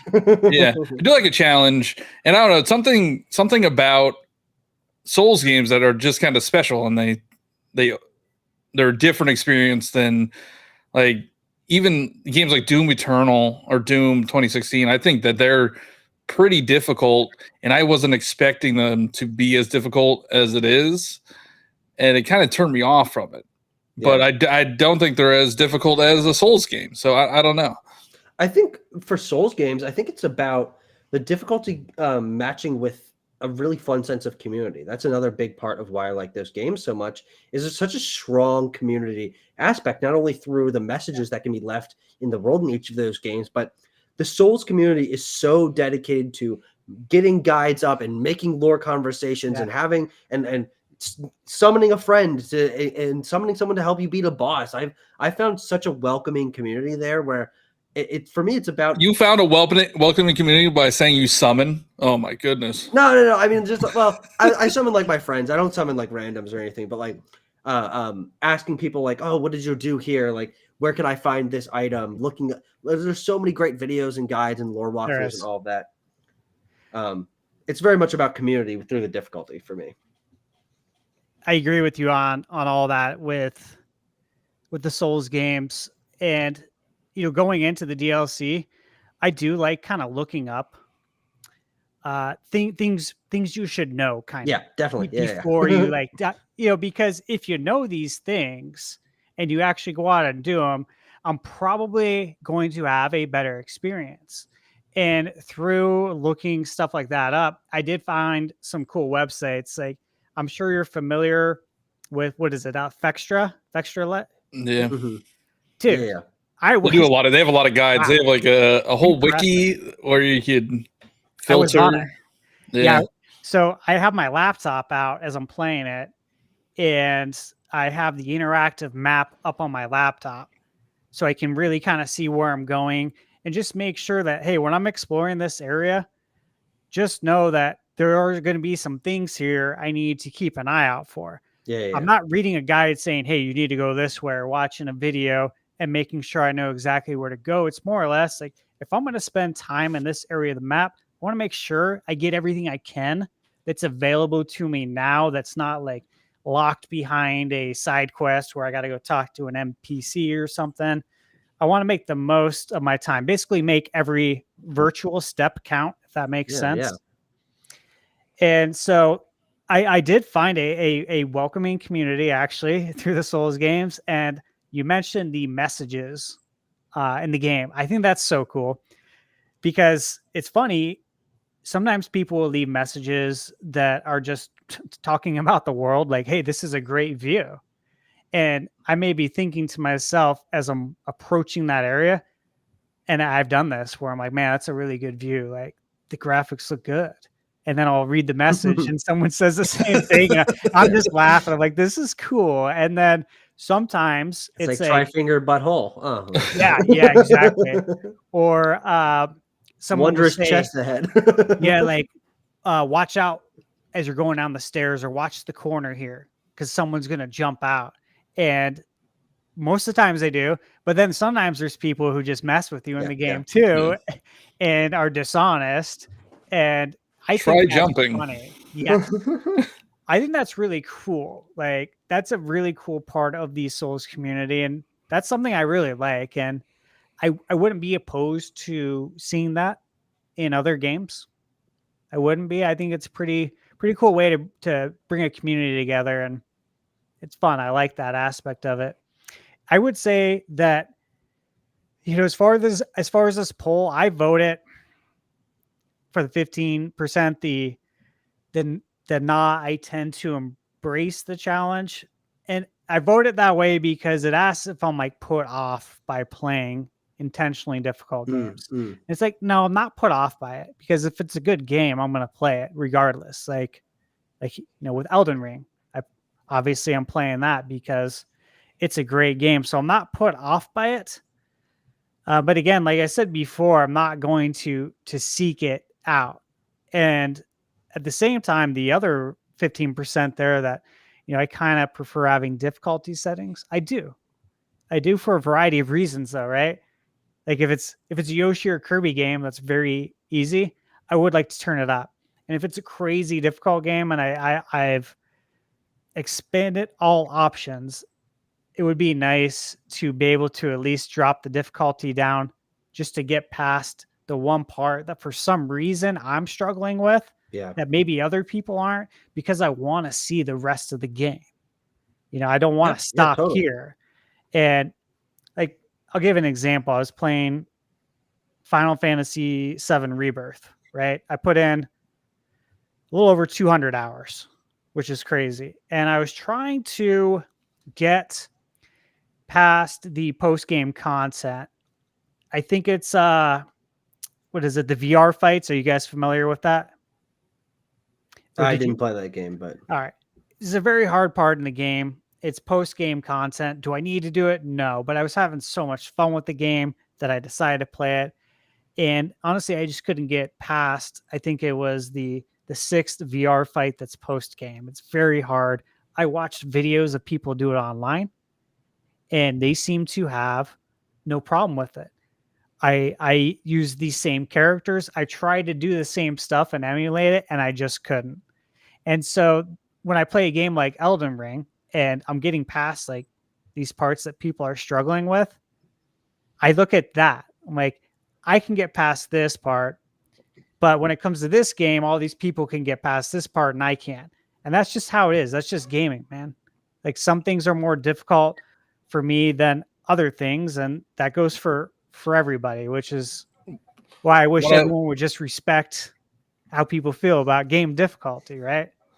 What I love about Elden Ring and this whole DLC thing is only like 40% of people that bought Elden Ring can even access the DLC right now because they didn't beat the bosses that you need to get there. So it's so funny that all this like discourse is happening around it, and it's only, you know, people might have found Elden Ring too hard in the first place to try to even get to the DLC. And now they're saying the DLC is too hard. So it's like, I don't know what people are expecting. I thought that was pretty funny too, because I saw that tweet go out. I think the tweet was just circulating about a week before the DLC. They're like, hey, this is the percentage of people who what was it? You had to beat a certain boss, right? You had to beat Moog the Blood Omen, which Yeah. is an optional boss, pretty late game. So they looked at what the PlayStation trophies, because it's a trophy. They looked at Steam achievements, and I presume the Xbox achievements, and they were able to come up with a number and figure out that, hey, like 60% of the people can't even play the DLC if they buy it right now. So that's why they put out that basically PSA announcement, like, hey, guys, just so you know, you need to do this in order to even play this DLC. So we're letting you know a week early. If you haven't done it, dive back into the game and, work off your rust, because you're going to need to, because the DLC is hard, but also because you won't be able to access it. I thought that was pretty funny, actually. Yeah, and I bought it I played it on PlayStation, but I bought it on Steam because I wanted to play it on Steam Deck, which it does run very well on Steam Deck. So I think it would work on the Switch too. And I wasn't at Moog yet, and I spent like the whole last weekend trying to get to Moog and trying to beat him. So it's a fun time. And then I always like they don't have any achievements in the DLC, and that was another discourse that's been going around. And I wish they did have, because I like seeing like, oh, only 35% of people beat this boss. Like I feel superior. I'm better than them. So I wish they had achievements in it too. I can agree with you on that aspect. Like I do appreciate trophies, achievements. I'm not a trophy hunter, and I have a very specific way I go about this. Is that if I'm playing a game, say I'm halfway through and I'm enjoying this game so much that I don't want it to end. I want to see everything this world has to offer. That's when I decide, you know what? Let me go look at a trophy guide. Maybe I want to start kind of aiming to optimizing. to get all the trophies, because I know if I get all the trophies, I'm going to see everything in the game. It's like it's the modern day almost way of 100%ing a game versus like back in the day. You're playing, I don't know, Donkey Kong Country comes to mind as a game that showed your percentage. Or Banjo Kazooie, right? And that's a way to see everything.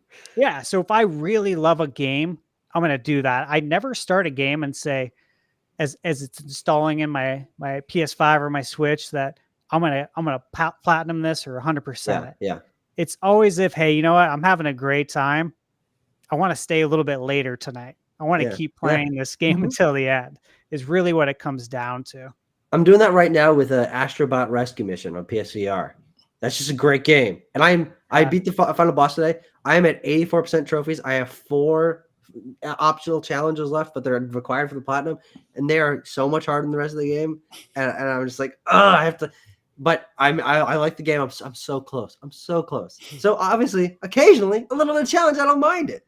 And I'm the same way with like collectathons and Metroidvanias. I love not platinuming, like 100%ing Metroidvanias. The Ori games, those were such great games to 100%. Pikmin 4 last year. I platinumed Spider-Man 2 last year. There's so many great games that I just love 100%ing. And I'll do that. If a super hard part is in a game that I'm on the road to 100%ing, it's just that one last thing, I'll do it. I'll stick around. I'll stick through it. But yeah, it really is about the flow of the game for me. If a hard challenge is like early on in the game, or I'm not liking the game and I hit a hard point, I'm out. But if I'm loving a game, I'm all the way through it, and there's a hard part, I'm like, all right, you earned it. I'll stick around. Yeah. I'll stick around. I'll push through. You got me. That's a funny joke you pulled there, game. You got one really hard boss. Isn't that goofy? But yeah, it's really about the vibes of it. How I'm feeling at the time. I did that with Dragon Quest XI S. I was having so much fun playing that game. It was the same thing. About halfway through, I was like, you know what? I'm going to platinum this. because this game is amazing. I'm having such a great time, and some developers do, I think, a really good job with the platinums and not making it like too insane. Yeah, I know there's some platinums out there where you got to beat the game like multiple times. It's I like, can't do multiple playthroughs. I don't want to do that. Yeah, because I'm a variety gamer. Well, how did you get the Elden Ring one then? Who's that? You. Yeah, didn't you say you had the platinum in Elden Ring? Yeah, no, I do, but I don't like playing games multiple times. Like the game that came to mind for me, I think it was Resident Evil Biohazard, the one that you can also play in VR. Yeah. And I remember looking at the trophy guide and seeing that you had to play through the game a lot. I think it was like 4 or 5 playthroughs. And one of them was a speed run. I'm like, I don't want to do that. I'm good. I'm going to get what I can get. That's a great game. I don't need to play it 4 times in a row. Exactly. And so once I beat a game, I'm usually done for a long time. Like, oh yeah, me too. For instance, Paper Mario that just came out. I beat it when it came out on GameCube. I didn't touch it until the remaster came out. And I just 100% at that game. That was a great time. And I 100%ed it because I loved it so much. And I was like, I'm pretty sure I did not even come close to 100%ing the 1,000-Year Door when it came out. And I'm sure you guys know if you've played the game, there is no percentage bar on there, but you know how to 100% the game because you end up getting the gold badge, which is what you have to do everything in the game that turns like Mario gold. His actual character palette turns gold. So I didn't have to do it, but I was like, you know what? I'm enjoying my time here. I'm just going to do it. So yeah, it seems like we all have different reasons for doing that. Did you guys have anything else you would like to add there before we jump into the last topic? I think we're good. All right. Thoroughly covered that topic. Yeah, I figured we'd all have a lot to say there. All right. So, a few weeks ago, we did our top 5 Switch games on the podcast. And I thought it would be fun to discuss our top 5 indie games and explain why. Maybe. And, I was just kind of looking at the calendar, and I got to say, the older you get, the truly, I feel like time goes by a lot faster. And by this time next Wednesday, 2024 quarter 2 is going to be coming to a close, and will officially be in quarter 3, which is hard to believe. But that also means we're that much closer to the Switch 2. So before Switch 2 becomes a focal point and Switch 1 inevitably takes a back seat, I think it'd be good to take a look back at all the amazing Switch 1 indie games we've received over the past 7 years. So we're going to give our top 5 indie games plus 1 hidden gem indie game. A game that maybe you think not everybody knows about and you'd like for other people to experience, the joy that you had playing the game. I was making my list, guys. I'm gonna go last, but I gotta say, I was making it. I'm like, dude, I could do 25 of these absolutely. easy. Like, I could make a video right here. Yeah. Started getting ideas because there's just so many great games. I will say, your picks, they don't have to be Switch exclusives. There's indie games that are on all consoles, but it's like, hey, the fact that I can play it portably gives the Switch version a nod. So who would like to take this first? I'll go. I was thinking about this the whole time. Like, I was listening to all the other topics, but I'm like, oh man, there's so many indie games. Yeah. And I love indie games. I think I was on the episode with the top 5 Switch games. I think you were. And I put an indie game in there. So that will definitely in my top 5. But I think I'm going to go from like 5 to 1. Golf Story is probably my 5th favorite game. That game was, I think, near launch of the Switch. It was very early on in the Switch's life cycle, and I just loved it. It was so unique, and it's a golf RPG that I've been looking for. And then they dropped the ball with Sports Story. I think that was Yep. They hyped that up so much, and it just fell flat. So Golf Story is fantastic. I think everybody should check that out if they haven't. I'm gonna go with Shovel Knight with my next one.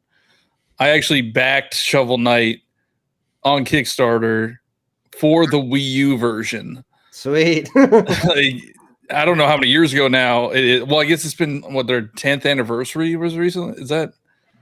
Am I remember that correctly? Shovel Knight's 10th anniversary. Was it 10th or? Yeah, it was 10th. It was, 2014. Yeah, because they did that stream like what? Yacht Club 2 weeks ago. Yeah. Yeah, I watched the stream. 10 years. Hard to believe. Yeah, so Shovel Knight, I played that on Wii U, was phenomenal, and then I got I forget what the Treasure Trove.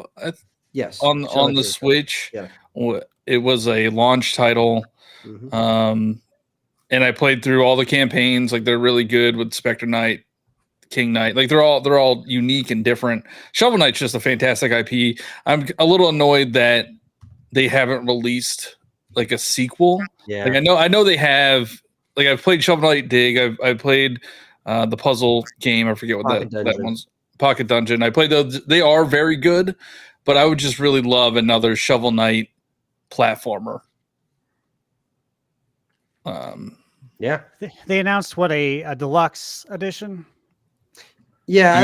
It's a pretty cool thing actually. It's like all the different updates and content from like all the different versions they've done over the course of the last 10 years put into one like physically released game. It's really good for preservation. Like even the stereoscopic 3D they added for the 3DS version and like the co-op and like they're doing like all sorts of cheats and stuff. I'm actually really happy they're doing that. It's a little bit weird because it's just that game, even though the game usually now comes with all the other side games in it. But for Shovel Knight, which is one of the most iconic games of the last 10 years, release a definitive edition of that. Absolutely.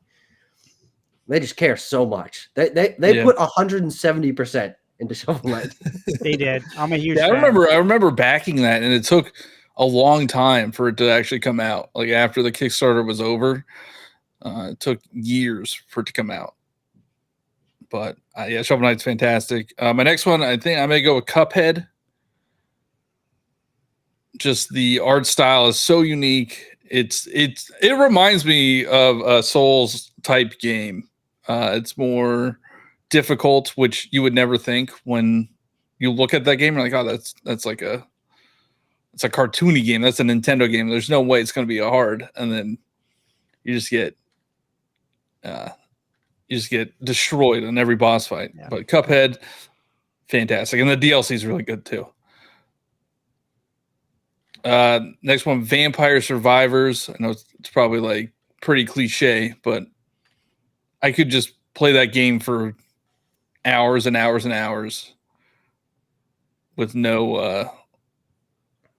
I love all the DLC. I played the Contra stuff recently, and just everything with that game. $5. Like you can't ask for a better deal for $5.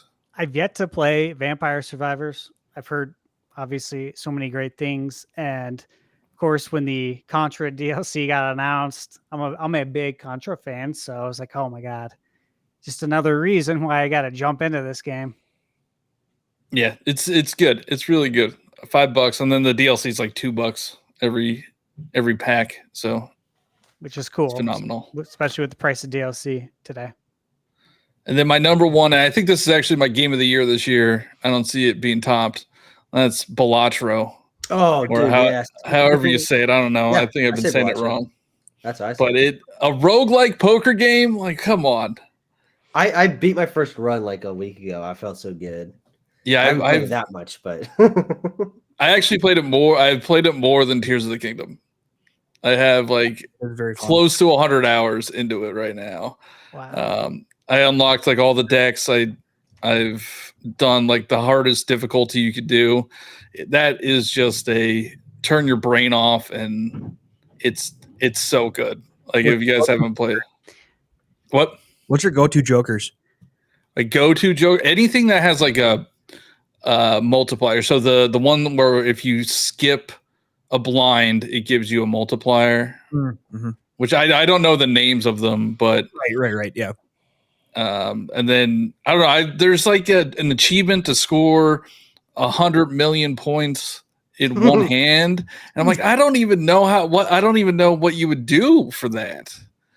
And You'd have to hit like a royal flush with the multiplier for your suit and plus some other multiplier. Yeah, I was looking up guides on how to do it because I'm like, I don't know how to do it. There's no way I'm gonna figure this out on my own. And there's a joker where every king gives you a 1.5 times multiplier. Mm-hmm. And then like if you make a steel card in your deck, it's another 1.5 times. So what they're saying is you have to have a ton of kings that are steel cards. And I don't know. I've tried it multiple times. Nowhere close. But Balatra's phenomenal. I haven't played it yet. Of course, again, I've heard great things, and I did pre-order the physical version. Oh, I did see that. I did see that because I wonder if I missed my chance because I do want like the physical cards. Yeah. It's still available. Okay, yeah, I think I'm gonna get that because it is just that good. Great picks.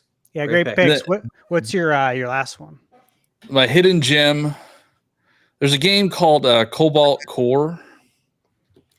I haven't even heard of that. It's a roguelike. I mean, like all indie games are roguelike, but it's a roguelike ship builder. Oh, It's pretty cool. It's like pixel art, and you do runs and you take on like space pirates, and it's very addicting. Like a run could probably take like 45 minutes to an hour, but you get to build out your ship. It's very good. That sounds very interesting, and that's just another reason why I'm happy indies exist, because what you just described could never get made. It would never get made by a big AAA developer, and I love that we have indies because we get all this great variety. And I've never heard of that game, but I'm writing down. I have a Word doc open. I'm putting all your games on here because if there's anything I haven't played, it's going on my list. Because I got to play these games. If you guys are standing by them, I want to check them out. So I'll definitely check that out. Yeah, I know, and I just there's so many. Like I definitely probably missed a bunch, and I'm sure you guys will probably say them because they're pretty well known. But they're so good. That's actually why I wanted to go last, because I wrote down my list, but then I started writing some honorable mentions, and before it, I had like 15 on there. I'm like, you know what? Oh yeah, I'm gonna go last, and I'm gonna try to give some games that no one else has said. Yeah, that way we just get some more variety for everybody to be able to check some games out. So hopefully that'll work out. Who would like to go next? Hoops, you got a list? I kind of do, but I want to hear other people's lists first. I mean, I can go. All right, Eric, take it away. I mean, so I'm going to change mine a little bit here because I don't play a whole lot of games, so I don't have, a ton of games on my list. So what I'm going to do is I have 4 that I've played, 1 that I haven't played but looks fun, and then my most anticipated coming up. Sure. Cool. So my 4 that I have played that I like a lot are and forgive me if I say a non-indie game because I'm not a gamer. There's Dave's a diver on there. Get out of here. Oh God, look at this guy. Yeah, right. Cuphead is one of mine. That game is fantastic. That is one of the ones that is difficult, but yet you still feel like you can actually beat it because you can. Also, that soundtrack. Oh, I love the Cuphead soundtrack so much. Oh man. And then TMNT Shredder's Revenge. Sure. That was fun. I like that was a fun game. Untitled Goose Game because you get to be a goose. Oh yeah, Goose Game, absolutely. Again. Yep. My hidden gem and one of the ones that I played is Boomerang Fu. I know I've brought this up before, but that one is an absolute freaking blast. Nate and I, we played it during one of our streams, and we thought it was just going to be one of those throwaway games that just to kill time, but no, we both thoroughly enjoyed it. One that I haven't played, but it looks like fun, was Trombone Champ. Oh yeah, It's funny as hell. I Absolutely. watched Game Grumps play it, and it's just funny. And then my most anticipated one would be the Plucky Squire. sure. Looks Oh great. yeah, I- can't wait for Yeah, that. that looks good. Great So balls. wanting to play that game. That game cannot come out fast enough. I just Yeah. want to see more of it. I'm so mad Devolver didn't mention it once this summer. Right? They had a showcase. That game's supposed to come out this year. What Yeah. are you doing? Where's the game? Right. Right? Oh yeah. Yeah, that's kind of my list there. I agree with you on that. With Plucky, I was watching, of course, their presentation and was hoping to see something there. Yeah. Good list, man. You had one of my games on there that I was going to say, which was Shredder's Revenge. And God, growing up playing Turtles, seeing the hell that some of these developers have put the Turtles through. Yeah. Right. My God, man, we went through some pretty bad Turtles games, especially during the I think during the PS2 to like the kind of 360 era. There was some tough Turtles games there. Like they just weren't very good. And to see it have a complete return to form and handled with so much care the way it did, I was thoroughly impressed. And the online is really fun, and Shredder's Revenge too. That was a good time. Yeah, great picks. And Boomerang Fu, guys, I have not played that yet, but I did want to say that they have a trial. Or was it not a trial, a demo? Yep. So there's a demo on the eShop. If you guys are interested in that, I did download the demo. I still need to play it, obviously. I was in the middle of playing Paper Mario when I downloaded it, so I will check it out now. But yeah, apparently it's very fun. It is. Right? It's very addictive. Yeah. Oh yeah. Cool. 100%. And you can actually play bots and stuff too, which is it's fun. So you can actually enjoy the game by yourself playing against, I think it's like 4 to 6 bots. You can do 1 to 6 bots, 1 to 7 bots, because I think you can do up to 8 players, something like that, 6 to 8 players total. That's cool. That sounds cool. Yeah. All right. All right. You still want to hear more, or are you going to go, Hoops? I think I can go. All right, let's do it. Eric I've been waiting all jogged my night for memory. So I definitely want to mention Plucky Squire 2 as the most anticipated because, Oh yeah. like, I wasn't even sure if I could say that as an indie game just because it looks that good. And I'm pretty, at this point in my gaming life, I feel like I'm pretty set in my ways. Like I have my Zeldas, my Pokemon, my whatever. Like those games are my games, and those are the ones I play. And I don't usually give a totally new game like a shake that often, but that game is like totally won me over with like it just oozes charm and like love and like passion. So I'm super excited for that one. Agree. As far as I'm gonna just kind of go all over the place. My favorite indie game, well, I've played Shovel Knight. I love Shovel Knight. My favorite overall though is probably Cuphead, because that was like another one similar to Plucky Squire where I didn't really plan on playing it, and then I just picked it up and played it with a friend of mine. We played the co-op, and that was like playing co-op was like it was such a blast because not only was the game amazing, but it was like I hadn't had like a modern gaming experience like as a co-op game like that. Like that was like the first time I'd had a game like that, like experience like that in a while. I never played that co-op because I thought I would get too frustrated with the other person. No, like and like everyone mentioning that it was like Souls-like is totally true, but it was like the perfect level where it was just like, especially playing it co-op, it was just like you were dying to like, even when you died, you were just dying to get back to like the boss or whatever. So you could like, oh, we did this wrong, let's do this again on the next run. Like it was so much fun. Right. And then a couple others I wanted to mention. I haven't actually played these ones, but I have like looked into them and I've like talked about them with people. I've heard a lot of good things. So I just wanted to mention Cassette Beasts and Koromon. They're 2 Pokemon-like games. Yeah. And being a Pokemon YouTuber, I like obviously pay attention to this stuff.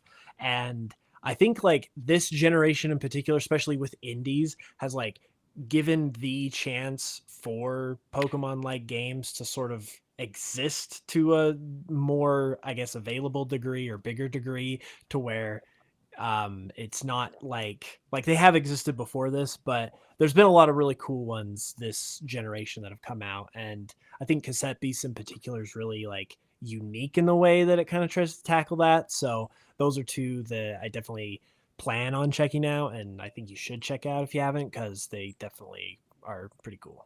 So I've heard good things about Cassette Beast. yeah, Haven't played it yet. Good things.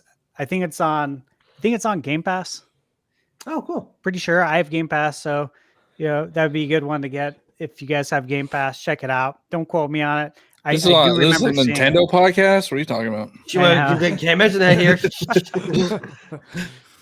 Right. Nate's gonna get demonetized. Seriously. Okay, All right. Tucker, what you got? Oh man! All right, it's time. I'm unleashing the beast. Let's talk about 5 indie games. Let's start with A Short Hike. That game is so good. You know what you love about Breath of the Wild?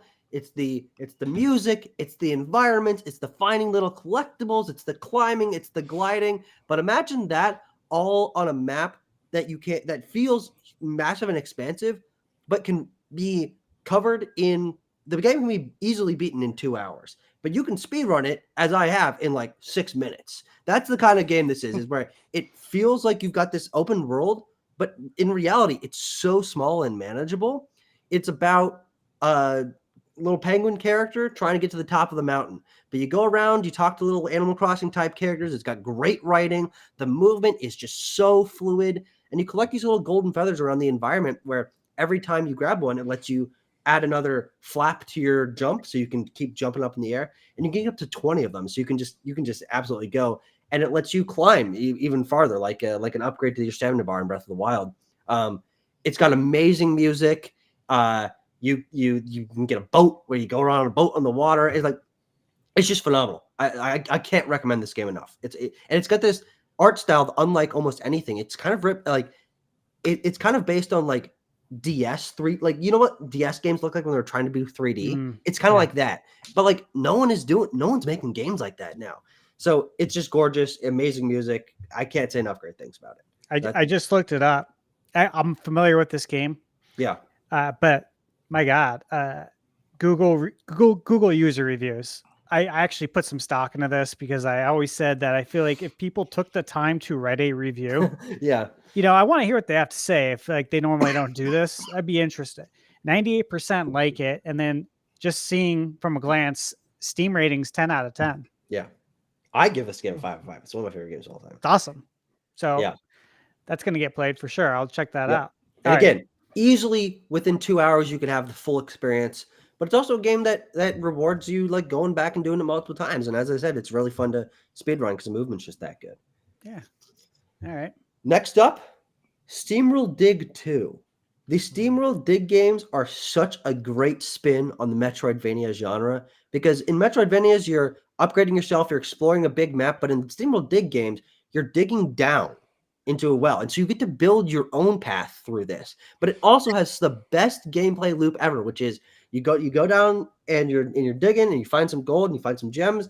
You go back up to the surface, you sell it, you upgrade yourself, you go back down. Suddenly, the game just keeps on going and keeps on going, and you want to just continue that gameplay loop forever. Especially in Dig 2, the way that the upgrades allow you to traverse around the environment and unlock different areas and the way they synergize together.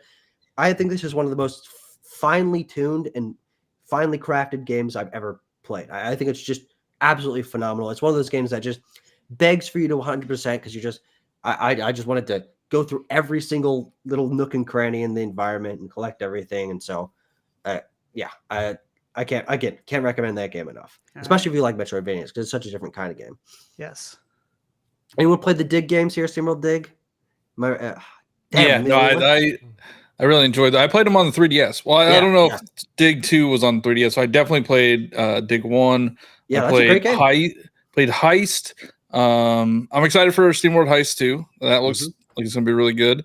Then there's SteamWorld Quest. Yeah. That was like a deck building RPG. The SteamWorld games are really good. I do remember SteamWorld Dig 2 being like one of the highest rated games when it came out. Yeah, I think it was 2017. If you like Dig 1, it's just Dig 1 but better. It's great. Next up, this is another like pretty popular one, but Stardew Valley. I mean, come on, man. Stardew Valley. I lost so much time to that game. I was the kind of guy that enjoyed Animal Crossing enough, like New Leaf. I played that game and I liked it, but something about Stardew Valley and the way in which it lets you have such control over your environment and the way that the days are so short, but there's so much to do. And it's just amazing pixel art, amazing music, fun writing for all the characters, just tons of little things to go for. And you can really just take it at your own pace. And if you like mining, go mining. If you like fishing, go fishing. It's one of those games where you just exist in the way that you want to. And it has an intoxicating gameplay loop. We're like, okay, all right, my this crop is gonna grow tomorrow, so I'll just play one more day. And then you harvest the crop and you start like, oh man, I got enough money. I can buy this upgrade that I've been waiting for. And the shop opens tomorrow, so just one more day. And suddenly it's 3 a.m. And you're like, oh God. Oh well. Hey, just one more day. I've heard a lot of good things. I bought my lady a Animal Crossing Switch when it came out, and it was, of course, during the pandemic. Yeah, and she had gamed when she was a little bit younger, and I was like, oh, this would be cool. Maybe she'll get into it, right? And we start gaming together because, of course, I think every guy that plays video games would love to have a girlfriend that plays video games too. Yeah. And she, loved Animal Crossing. Loved it. Like, dude, totally New addicted. Oh man, I love that game so much. I love and then that Stardew game. Valley was the next one for her because totally. There came a point where she's like, do you suggest anything else? And I was like, yeah. And I hadn't played Stardew Valley, but I have friends that have played it who don't normally play, I guess, those kind of games. Like, I had a friend who really loved Harvest Moon on Super Nintendo from back then, that version. And he told me, man, I got so addicted, like hundreds and hundreds of hours of playing Stardew Valley on his PC. And so I suggested that to her next, and she's still playing. Yeah. I suggested that like probably 2 years ago. Yeah. So heard great things. I don't want to get sucked in though. No, okay? That's when you can appreciate from afar and be like, hey, I need to put a couple hundred hours into that. Exactly. I don't have time for it, but I respect it. Yep. Next up, now the original version of this game did not come out, or came out way before the Switch, but the re-release that they did a couple years ago includes so much new stuff and was released on Switch that I have to include it. And that is the Stanley Parable Ultra Deluxe. Stanley Parable is one of my favorite games ever. And then I found out that they were basically just doing a semi-sequel to this game. The Stanley Parable is video game commentary, meta commentary in the most endearing and comedic way you've ever experienced. The idea of simulated player choice and the interactions between developers and the people that play their games is such a fascinating thing to cover in the medium of gaming that is so young, but has been so passionate and developed so quickly. And the Stanley Parable, especially with it Ultra Deluxe, is such a fascinating game because it exists as an artistic commentary in the time that we live in. The Stanley Parable is about dealing with choice and making choices and what the idea of choice is in the interactive medium of games. But Ultra Deluxe takes it even further, where there's commentary on re-releases and there's commentary on DLC and there's jokes about crappy DLC and crappy hiring practices. And like, it's one of the funniest games I've ever played. It's one of the most unique games I've ever played. And Ultra Deluxe is a new game. It is mostly the Stanley Parable, but the Ultra Deluxe content is so woven into the original experience that it becomes a new game unto itself. So, I don't know. Have any of you played the Stanley Parable? I haven't played it. I'm familiar with it. I've seen it on the PlayStation Store, on all the storefronts, right? And Yeah. as you know, as you're talking about it, I'm like, this sounds like it's going to be really good. I just looked it up to see if it was on PlayStation Plus. It's not, but it is on Game Pass. Oh, it is interesting. It is on the Ultra Deluxe. Yeah, yeah. Get Ultra Deluxe. Yeah. Yeah, I'll check it out. I mean, why wouldn't I? I got Game Pass, so I'll check it out. But yeah, I haven't played it. You guys played this yet? Nope.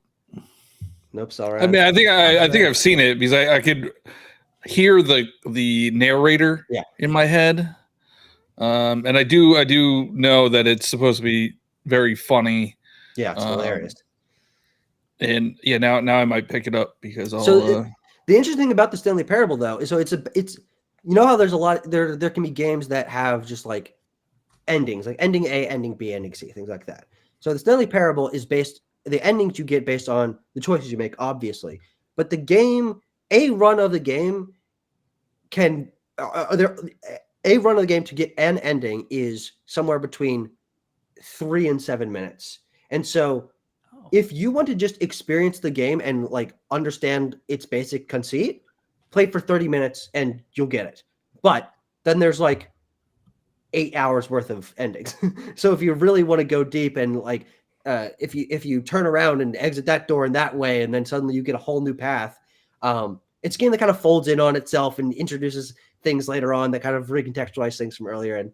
But it's a game that is a very low barrier to entry because if you play it for an hour, you'll get the conceit. And if you don't like it then you're not going to like it 8 hours later. But this is not a big time commitment game at all.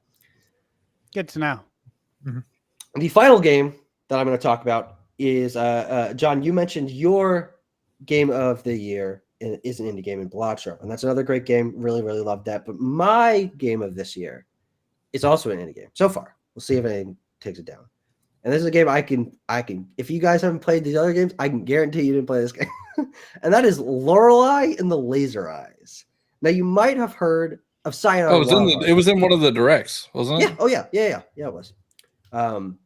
And you might have heard of Sayonara Wild Hearts, which is a game that came out in 2019. It's kind of an interactive music video thing. And I love that game. That game is great. But the developers, Samoga, went quiet for 5 years until this game came out. And they put out Lorelei and Laser Eyes, which is... The appeal is basically like the original Resident Evil games, like Resident Evil 1, 2, and 3, where you're in this confined area and you're going from room to room. You get the key with the heart shape on it, and it opens a heart-shaped door. Okay, so basic and see, and it also is from like the fixed camera perspective of like the original Resident Evil games, and it's got this black and white aesthetic.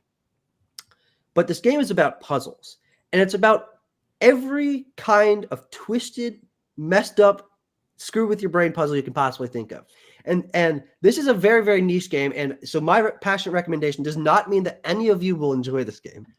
And so I don't recommend this game necessarily. You really have to be a sicko to get into this one. But it's a kind of game that incentivizes you to write things down physically. And so I had a notebook, and I was like writing down runes, and I was writing down days of the week that translated into this code, and the thing that was written on that door, and the phases of the moon. And I've got a picture here of just a little bit of. Let's see if this focus. There's a little bit of the notes that I was taking. Oh my god! Oh, that is awesome. That reminds me of instruction booklets back in the day. Yeah, exactly. Yeah, and I'm doing like Tetronimo puzzles and like alchemy and translating awesome. Latin and like so. There's just all sorts of nonsense in here that is just absolutely ridiculous. But I'm about to click purchase on this right now. Yeah, that sounds really cool. Actually, it's ridiculous. It's a very, very tough puzzle game. You really have to think about these things. But man, oh man, is it satisfying when you realize like the design on the floor in the main room that I've just been walking past for hours is an answer to this puzzle on the other side of the map I just love that game so much, and it has a phenomenal soundtrack and a great visual style, and I just think it's remarkable. Absolutely remarkable game. That's cool. That's a great suggestion. Because I remember hearing about that game, and sometimes we hear about so many games, I think, at once. Yeah. I think we've all suffered that where some games fall through the cracks, and I think this one would have had you not mentioned it today. Yeah, totally. So I definitely want to check it out, especially after seeing your notes, because that is totally like renting a video game during the NES era Yeah. and going to the back of the instruction booklet and the notes section. And you Yeah. used to see stuff like that, or like the passwords to get to Exactly. certain areas that had little boxes like the ones you just showed. Yeah. No, and you'll definitely like the way that this game also plays with like game nostalgia, because it's obviously it's a game, but in the game you are like hacking into like developer code of like PS1 era games, and so like you play these simulated PS1 style games, and then if you like break the code of those games, you get an answer that you can plug into somewhere else. It's really special. And I played this game in the best / worst possible way. I was in Italy while I was doing this. I did not have consistent Wi-Fi, and also this game was so new, there were barely guide for it. And so I'm so used to, like, especially in puzzle games, like get into a puzzle and be like, oh, I don't get this, and they're just looking for a guide and I just go through. But I couldn't do that because no one was playing this game, no one was writing guides about this game, and I was in Italy. So I just had to suck it up. It was crazy. It was a crazy experience. And for I've already given some like niche weirdo recommendations here, but my final recommendation is not nicher than Lorelei. But have any of you heard of Wilmot's Warehouse? No. Heard of it. Wilmot's Warehouse is a game about organizing a warehouse.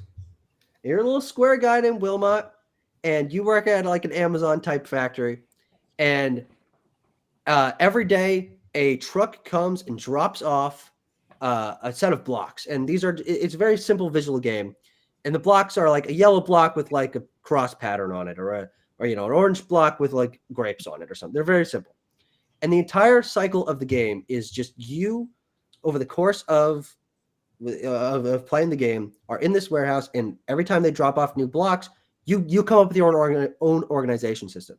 You're like, I'll put the orange ones in this category, in this area, and I'll make sure all the ones with the stripes on it are here, and the blue ones are going to go there.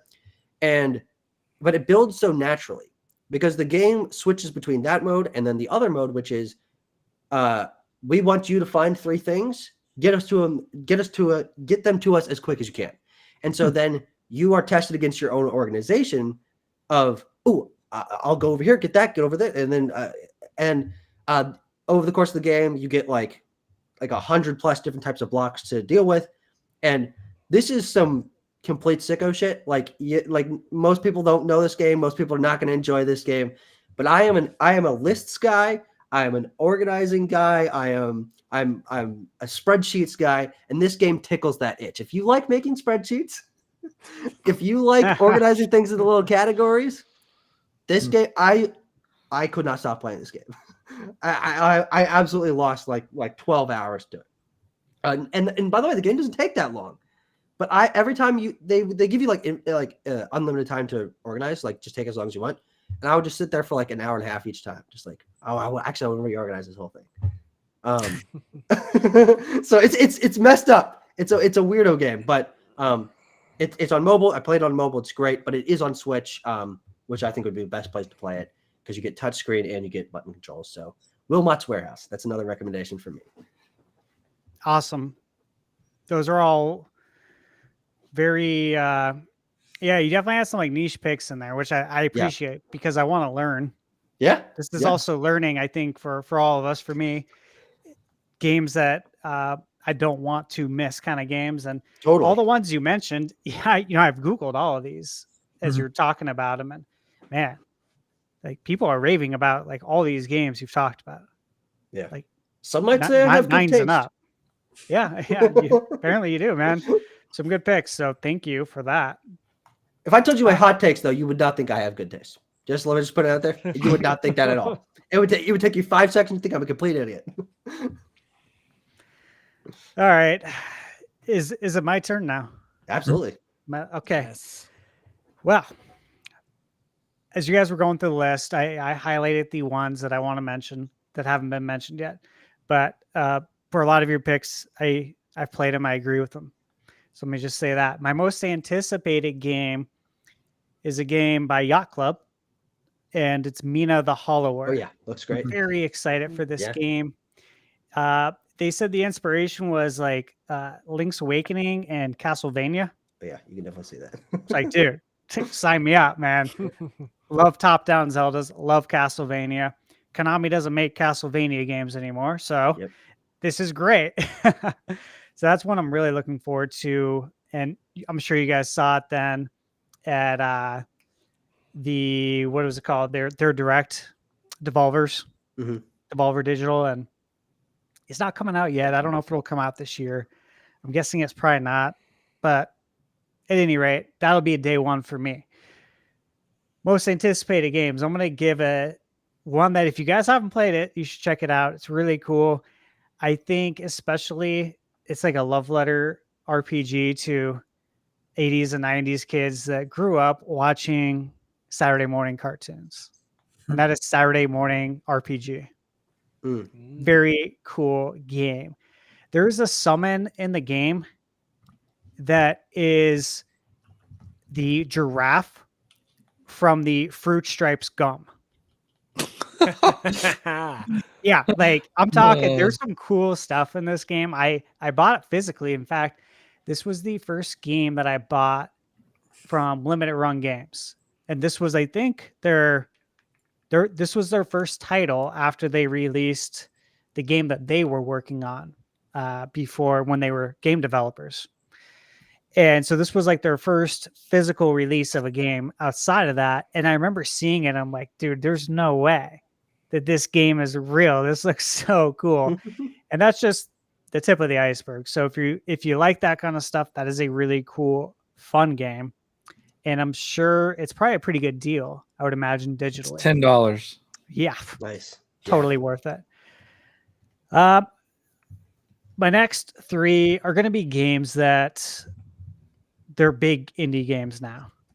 Obviously, they didn't start out this way. The first one is Undertale. Oh, dude, I love Undertale.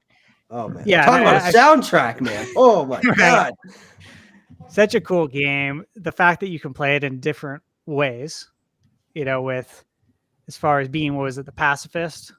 Yeah. Really cool. Just interesting, very interesting game. And then they got the sequel that they're working on, right? That's being released in pieces. Parts, yeah, Delta Rune. Yep. Yeah. I haven't checked it out because I'm going to wait for it to be completed and see it in its final form, I guess you could say. That's what I'm looking forward to. Has anyone played the sequel? No, I'm waiting. Yeah, I'm waiting for it to play as well. Yeah. Yeah, there's just so much to play. I'll wait for the complete edition Is there. the whole game going to be free? No, not in the final release. I doubt it. But Toby Fox has enough money already. He seems to be doing well. Definitely. Next one, I got to go with Celeste. Yeah. Oh, dude. yeah. Great game. I love platformers. Yeah. Love it's a them. Great game. And again, that's a game that it can be difficult, right? Yeah. Especially if you want to collect all the strawberries in the game. Yep. So B-sides and all that. Yeah. There's a B side and the C side, and I like difficulty like that too, where you don't have to do it. You don't have to collect that strawberry. But if you want to challenge yourself, you can. Yeah. And if I recall, you don't see a game over screen in Celeste, do you? No, It's you just, unlimited lives. It's really yeah, how much you can just you restart handle? at the checkpoint. Yeah. So it's like, if you go for something really hard, what are the consequences? You just, again, you restarted the checkpoint. So I think games like that almost give me more incentive to say, you know what, I'm going to keep trying. I'm going to be stubborn here and try and figure this out. So I appreciate that. And of course, Celeste, just its overall story was pretty cool. It was different. What do they say? The game's basically about dealing with depression. Is that Yeah, right? it's like overcome. Yeah, it's like overcoming. yeah, great story on that too. Yeah. Yeah. Have you Yeah, know, you're climbing the mountain, but it's like a metaphor for your getting over your depression. yeah, like the story, I didn't know this, obviously. I didn't know it buying the game, right? Once I see something I like about a game, I don't want to know anything else because I really want to go in blind. Like if I know I'm going to buy it, I want to go in as blind as I can be. So I just knew that the challenging platforming aspect of it. And then I get hit with that story. I was like, I was not expecting this. Like, wow, this game just got a lot deeper, a lot better. Like this was really cool. So I appreciate it that a lot. Next game is going to be a game that it got a lot of expansions. I was impressed. It's Dead Cells. Oh, yeah. yes. Yeah. Yes. And again, since Konami doesn't want to give us Castlevania anymore, Yeah. at least Dead Cells gave us the return to Castlevania. And when I played that, I was like, my God, this is cool. Like, it was packed full of content. And of course, if you've played the Castlevania games, you know the soundtracks are amazing. The fact that we have all that music now in Dead Cells is like, this is really, really cool. So that's a game that I've really appreciate. I'm glad it exists. Again, it's the only way to get Castlevania today in some form of way. Then my last regular pick is a game that I backed on Kickstarter. Absolutely love it. And again, Shovel Knight, love that game. I would have mentioned it. That was one that I backed on Kickstarter with Wii U as well. But the game, and I have it right here physically. It just came in like a week ago physically. And it's right here. Oh, Sea of cool. Stars. Yeah. Oh, they made it look like an SNES game? That's pretty cool. Yeah, this is for the Kickstarter Sea of Stars early backer limited edition, it says. So obviously this is not going to get open. I own the game digitally on PS5 and Switch because they gave us codes for both of them, which was really nice. I gave a code to my cousin. I was like, here, play this game because he doesn't have PlayStation Plus. I said, I'll play it on PlayStation for free with PlayStation Plus. And I gave another code to my friends. So it was nice. I was able to hand out some free codes. Guys, have you played Sea of Stars? Yes. Oh my God, it's so good. If you're looking for an SNES style RPG, oh man, it's real good. I love Final Fantasy VI, so I think it's that kind of game. Yeah, like Chrono Trigger, like those type of SNES RPGs. I highly recommend that game. It's so good. Yeah, John's And right. it does have a demo. It has a demo. It's exactly what it's compared to. Is Super Nintendo era RPGs, and a big inspiration was Chrono Trigger, and they got the composer from Chrono Trigger to work on a selection of tracks in the game. So if you know Chrono Trigger well, it has one of the best soundtracks. That's my opinion. So many great games with so many great soundtracks, but it's very good, very memorable. And Sea of Stars was no different. The soundtrack was amazing. So yeah, definitely check that out. And lastly, my hidden gem pick is a game that I still think is probably pretty hidden. I don't think a lot of people know about it. And it's Tiny Thor. Nope.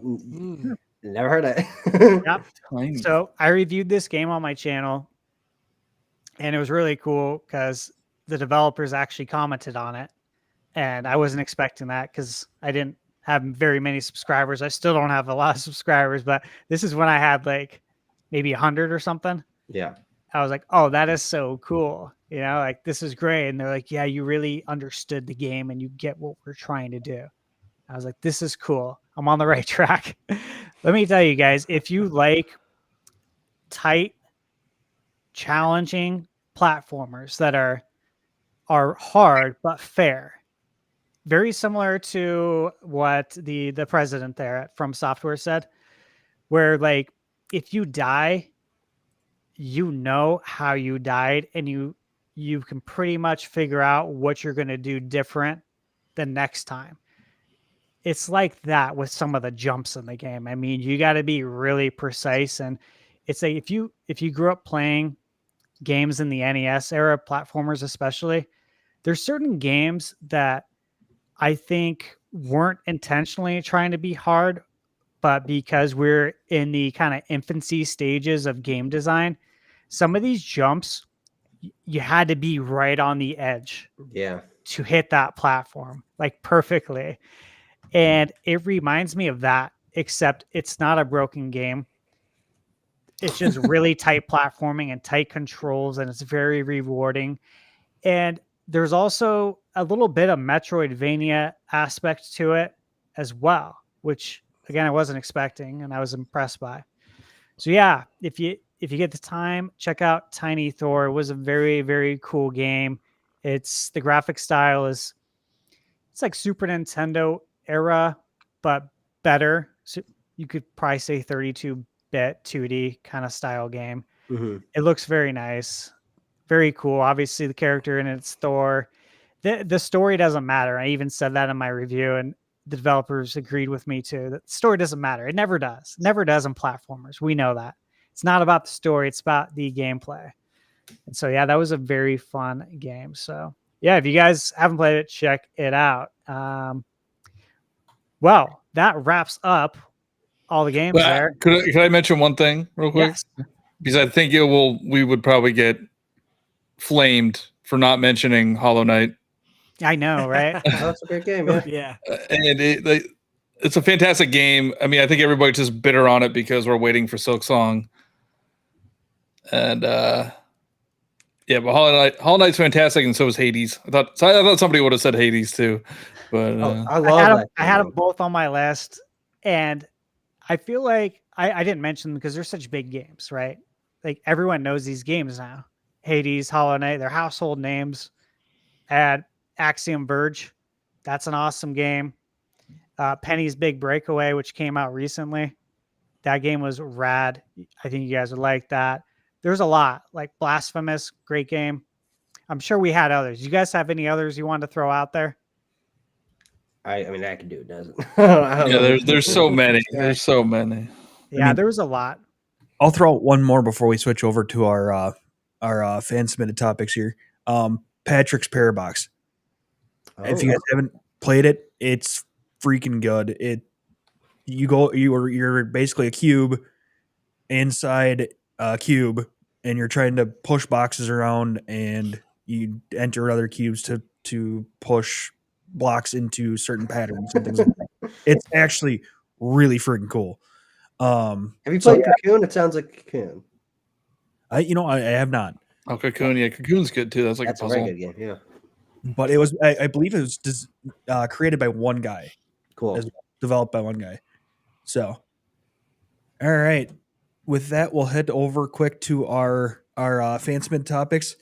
First one here comes from Mr. Nintendo Prime himself. Oh. Let the super chats going. What do you guys think is the biggest key for Nintendo to have a successful launch for Switch 2? This is the easiest question in the world because release it with Mario Kart. That's all you got to do. Just drop it with Mario Kart or even a 3D Mario. Like that's all you have to do.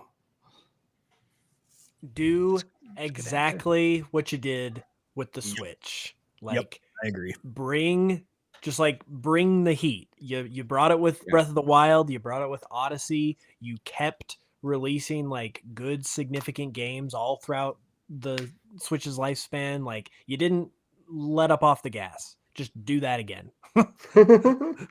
Yeah. Yep. I like that. Go ahead. I think it's a clear roadmap into that first year is going to be really, really important because this year, the beginning of this year, I think was pretty tough for us as Nintendo fans. Only knowing a couple of games going into the year, almost all of them remakes, almost all of them Mario games. And then this summer showcase completely turned around. Original games, a major non-Mario game, other big releases. I think that they need to do what they did with the Switch. I agree with you saying, Hoops, but I think it needs to be what they did with the Switch, specifically in terms of what that January 2017 presentation was. Lay out most of the calendar right there. What's the holiday game going to be? What are going to be the kind of weird things? What's the IP going to be? What kind of EPD4 casual experimental game are we going to get? Is there going to be an IP revival of some kind? Obviously, are we getting something like a 3D Mario? And if we come out of like an early next year showcase with like 4 games that are going to be that are Switch 2 games, and of course that'll be on top of Metroid Prime 4 releasing and Legend ZA releasing, then I think that leads into a successful launch, because then you look at that lineup of games. Let's just say it's Mario Kart, a casual game, and Kirby or something like that. I don't know. You look at that lineup of that plus Metroid plus Pokemon, and no matter what kind of Nintendo gamer you are, you're like, I'm in on this ecosystem. I like a casual game. I like a Mario game. I like a kart game. I like Metroid. I like Pokemon. I mean, you cover all your bases there. Mhm. And if everyone's going to want to get in, and they can get in at different points in the year, if it's like, oh, okay, well, I might not like 3D Mario, which is launching with, but 3 months later is Mario Kart. All right, I'll get it 3 months later. Oh, holiday, that's when we're getting Pokemon and something else. Great, I'll pick it for holiday, and then I could also go back and pick up Mario Kart at the holiday season. So I think a solid look into the first year will just carry that momentum. And of course, I hope that they don't stop putting out banger games far past that, but that first year is critical. And that's exactly what made the Switch so successful. Is January 2017, you're like, oh my God, we're going to be getting Splatoon and ARMS and Mario Kart and Super Mario Odyssey and 1-2 Switch and Xenoblade Chronicles 2 and Fire Emblem Warriors. And are you kidding me? Right. I'm in. I think for me, the biggest thing would be if they release Wave Race. Hey, that's a great I'm just call. kidding. I'm just kidding. I love Wave Race, but I'm totally kidding.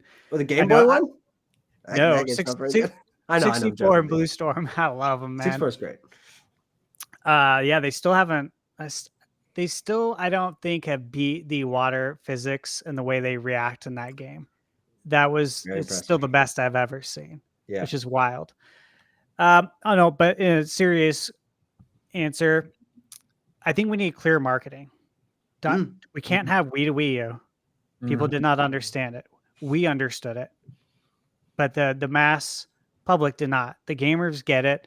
Even some gamers didn't get it. I'll be honest. I had people ask me about it that are friends of mine that are gamers and didn't know if it was another accessory. Is it like the balance board? Is it another thing? Is it a tablet like accessory for the Wii? You know, so we don't want that again. I don't think we'll get it again, though. I do think they learned. I do think it really just comes down to the games. Mario Kart, I've said this many times on the show. I actually do expect to get Mario Kart in the launch window, possibly a launch title, because you really have to look at the fact that I have Mario Kart sitting on my shelf for the Wii U. I bought it the day it came out. That's how long ago it came out. We got 48 additional tracks, and that's been great. But you're building these tracks within a game that came out 10 years ago, right? So I do expect a Mario Kart to be ready, and I think we all should expect that. It should happen. There's no reason why it shouldn't be ready, is my point. Will it happen? Who knows? But it should be ready. So I think Mario Kart, I think a 3D Mario. Again, we got Odyssey a long time ago. It was long ago. Where were they? Like 7 years ago now. Yeah, it's been a long time. So I do think We're going to get the biggest Mario 3D Kart Mario. and the biggest 3D Mario in a year. Here's the other thing, though, that I do wonder about. And in the same way we got Mario Kart Deluxe on the Switch, do we get a Smash Brothers Deluxe with all the DLC in the first in the launch window? I think it would make people very happy, and that's a whole nother topic that we should have on the show, though, about what's going to go on with Smash. Are we going to get the same one and they're going to add tons of characters, or are they going to rebuild and build a new one? Who knows? Well, regardless, if I had to buy more Smash Amiibo, I'm going to be so annoyed.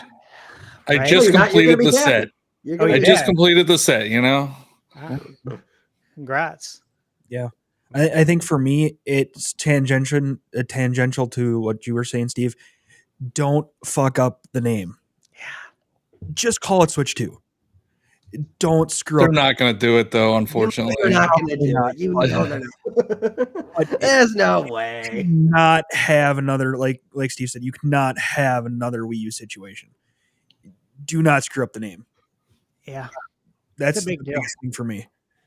I don't think the launch is going to be where they're going to fail. Like it's going to be successful no matter what. They built this. The fan base is much bigger. Like I think Tucker said earlier, I don't think they're going to have a problem selling all of the units that they put out, at least within the first couple months. It's really how do you continue that momentum?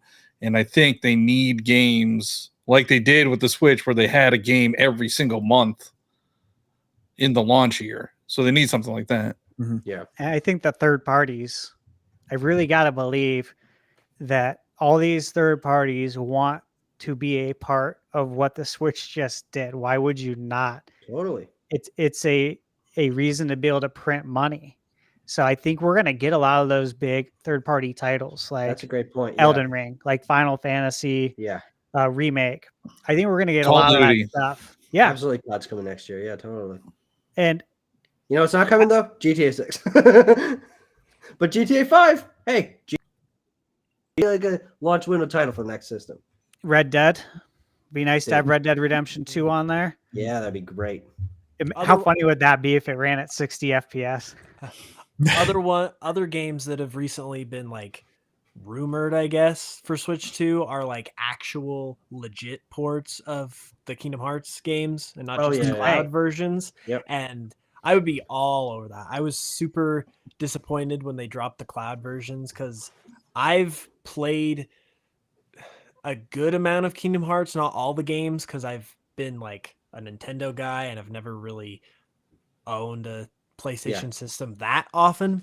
And so I was like dying for them to do that. And then when they dropped the cloud versions, it was just like so bittersweet. So I think they just came to Steam. They work on Steam Deck. They'll be there. Like whatever works on Steam Deck will work on the Switch too. So like right. So that would be a huge one for me, and I think a lot of other people too. And I think what Steve was saying, having like a big third party game in that first year would be a big deal. Because I remember watching that initial teaser for the Switch and seeing Skyrim there, and just it was like obviously Skyrim the game is great, but seeing that Skyrim like it just like itself was coming, like that let you know that this wasn't another Wii U situation. You know, it's not impossible. Starfield. It's not impossible. It's not impossible. You know who's really gonna have a field day porting things to Switch 2? Capcom. You know how many games they've made in the last 2 generations that are not on Nintendo systems? There's the cloud versions of like Resident Evil 7 and Village. Those got to get actual ports. DMC 5, Street Fighter 6, the remakes, the Resident Evil remakes, dude. They're going to go crazy. Monster Hunter Wilds might be a big launch be on there. window. Absolutely. Yes. And I think they're going to market that with the Switch too, because Rise was such a big get for Nintendo for the timed exclusivity. I agree 100%. I do see that. I see the Mana game coming over as well. I see like great support from Square Enix. And Street Fighter is a good point to make. And if we look back to the Switch launch, it launched with Ultra Street Fighter 2. Yeah, Ultra Street Fighter 2, yeah. And it did so good on the Switch. It sold very well. So I got to imagine. We have like nothing else to buy at the time. We have Marvel versus. We have the fighting collection coming out here in a couple weeks with Marvel versus Capcom. So like, yeah, Capcom's going to bring everything. I agree. I think they're going to bring everything. Yeah. Yep. And I got that physical edition pre-ordered for the Marvel Capcom collection. I'm not a big physical collector, so I don't worry about I get I'm the reason why game's not selling it anymore. Yeah. And then, so just a quick follow-up from Diddles then, responding to Nate, I think successful launch comes down to a combination of strong marketing, strong game lineup, and good inventory of hardware. Yeah. That one we didn't touch on, but yeah, having that good inventory of hardware so scalpers can't just like eat us alive. Yeah. You know? Well, we've heard that Nintendo has purposefully been preparing the Switch to make sure that doesn't happen. The Mhm. Switch 2, to make sure they have plenty of hardware to go around, because it's like we just got an example of what happened and how it went wrong with the PS5. That was a debacle. That was horrible. I was able to get one. I was able to pre-order one, and it was a miracle. I had to push through my order on Walmart and kept pressing the button over and over and over again, and I got lucky because I didn't quit after like 3 or 4 minutes, and it went through. And I thought for the life of me I was going to get an email from them a couple weeks later Mhm. saying your pre-order's canceled because other people were getting it and posting it on Twitter and Reddit. I'm like, oh God, I just know this is going to happen. And It's going to be only through the My Nintendo website. Yeah. They've done that so well with Xenoblade Chronicles. Yeah, I hope that doesn't happen, because obviously then we have to wait that many more days for it to ship to our house. Which, you know how it is on a console launch day. You want to get it immediately. I mean, Oh my God. I've camped out for so many over the years. Yeah, I was in that Switch Best Buy line at midnight. I was sitting there for like 6 hours beforehand. I don't want that thing shipped at all because I don't want a possibility of it sitting there being stolen. The hell with that. Yeah, I agree. And you know, people would probably be out too. If that's what they do, they know when the release date is, and they know it's getting delivered to a lot of people. Yep. Sorry to cut you out there, Tucker. No, I'll share the same experience. And that's why I'm gonna try my best to find a actual Best Buy or a place to go, and I'll sit in the line. I can't wait for that. That sounds awesome. Right? Yeah, I mean, you get to sit in line and you can play your Switch. Yeah, Perfect. I did the same thing with my 3DS last time. I was like, "This is the last time I'll ever play on this." That's not true. I still play on my 3DS, but I was like, "So long, buddy. I'm on the Switch." Yeah, but it'll be actually true with the Switch, because if it's backwards compatible, why the hell I'm not? Right. That's going in cold storage. I wonder if people will camp out anymore though, because I will say, like, I camped out for the GameCube and up, and I had a great time. I camped out for GameCube when I was in high school, and we had a legit such a good time. We camped. I don't want to make you feel old. For the Wii. I was in high school and the Switch came out. Oh, that's okay. I don't care. That was my junior year of high school. I know I'm old, but we camped out for the Wii. We camped out for the Wii. That's funny. Friday, Saturday, Sunday. And this is when I was younger. And that was so much fun. We got there Friday. We were first in line. We obviously the Wii came out on Sunday. We were at Best Buy. We brought a projector with us, threw it up on the wall. Obviously, I'm here in Arizona, so it's sunny all the time, even during that time of the year, which was November. But at night, as soon as the sun went down, like, we were playing video games with everybody, like everyone in line. We had a Sharpie because people wanted to get out of line, of course, to go to the bathroom or to come over and play. So we put everyone's number on their hand. Oh, and we had a really good system. Even Best Buy came out and they're like, "Oh, it looks like you have it under control." Yeah, there's that. And they were nice too, and allowed me to borrow an extension, huge one, and plug the projector in, into the building. So it was cool. We had a very fun time. But so many years I've done this, and I wonder if that'll ever really happen again. I just don't know with the world today, with what, obviously with COVID last time, when that happened, I questioned. I was like, I wonder if people will ever camp out again, if that'll be a thing. What do you guys think? So I collect Lego, and there's a Lego store like right near me, and people they don't camp out that, like, not overnight, but they do show up, like, 3 or 4 hours before the store opens. And it's still like a really cool experience. You get to talk to people that have similar interests. And I could see maybe not doing the overnight camping, but showing up a few hours early, I think it will happen. It is fun. That's part of the aspect that I really like, is you do meet a lot of people that are obviously like super fans as well, and a lot of good conversations. That the time goes by quick because the quality, I think, of conversation is that everyone's hyped Everyone's talking about what games you're going to pick up as soon as they open the doors. It's a good time for sure. So hopefully we see that happen again. Heck yeah. All right, on to the next one here real quick. What are your thoughts on DKC Future? This is a game I think that, at least for me, Donkey Kong could be a game in the launch window of Switch 2. That's one we never touched on when we were talking about that type of stuff too. So My guess There's a game out there. What was Retro doing for 5 years before they picked up Prime? When the rumors propped up about this time last year for that 3D Donkey Kong, I was like, please be real. Because I feel like the fact that we haven't got one since DK64 is ridiculous. And I know that's not Donkey Kong Country necessarily, but like that is a game that absolutely needs to happen. So I'm crossing my fingers.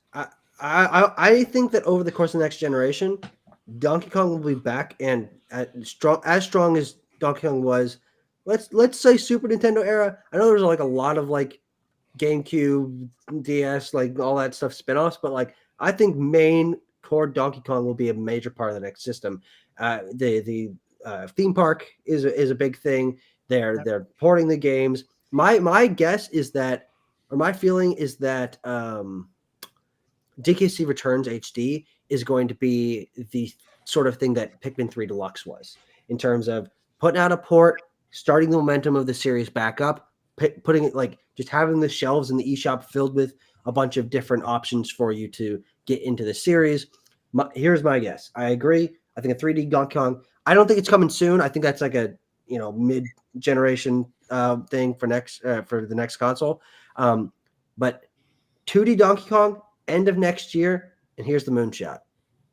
Playtonic. Playtonic developed. I could see They it. made Ukulele in the Impossible Lair. Everyone says it's basically like the best Donkey Kong Country game since Tropical Freeze. They say they're working on something big. There we go. Did you play the first Ukulele? Oh no, I haven't played either of those games, but the first one's like Banjo Kazooie, right? Yeah, and Banjo's one of my favorite. They're games. re-releasing that. Yeah, I'm gonna they're play talented. Replayly. Yeah. I know they are, and they're rare devs, and they've got like Grant Kirkhope doing their scores. Trust me, guys, this is gonna be the greatest day of your life. I hope so. With Donkey Kong, I think, of course, you mentioned with the movie, and obviously the way Donkey Kong was highlighted in the movie, like, is a pretty significant role. Totally. I think we can probably surmise that they have big plans in store for Donkey Kong, because you don't do a theme park expansion unless you have big plans in the future, right? Totally. Like they're not. They're putting in 3 parks, I think, too. Like I think it's in Japan, America, and then like I think in Florida and California. I think they're doing DK stuff.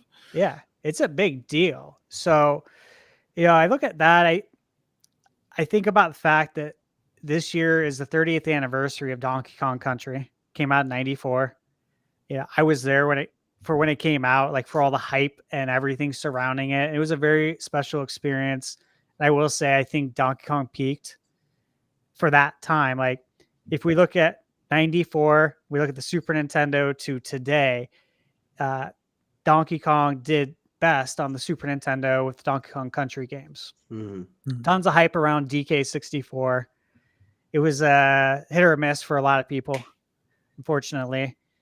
And I want to see DK hit that level again and surpass it. Just like I want to see Metroid, right?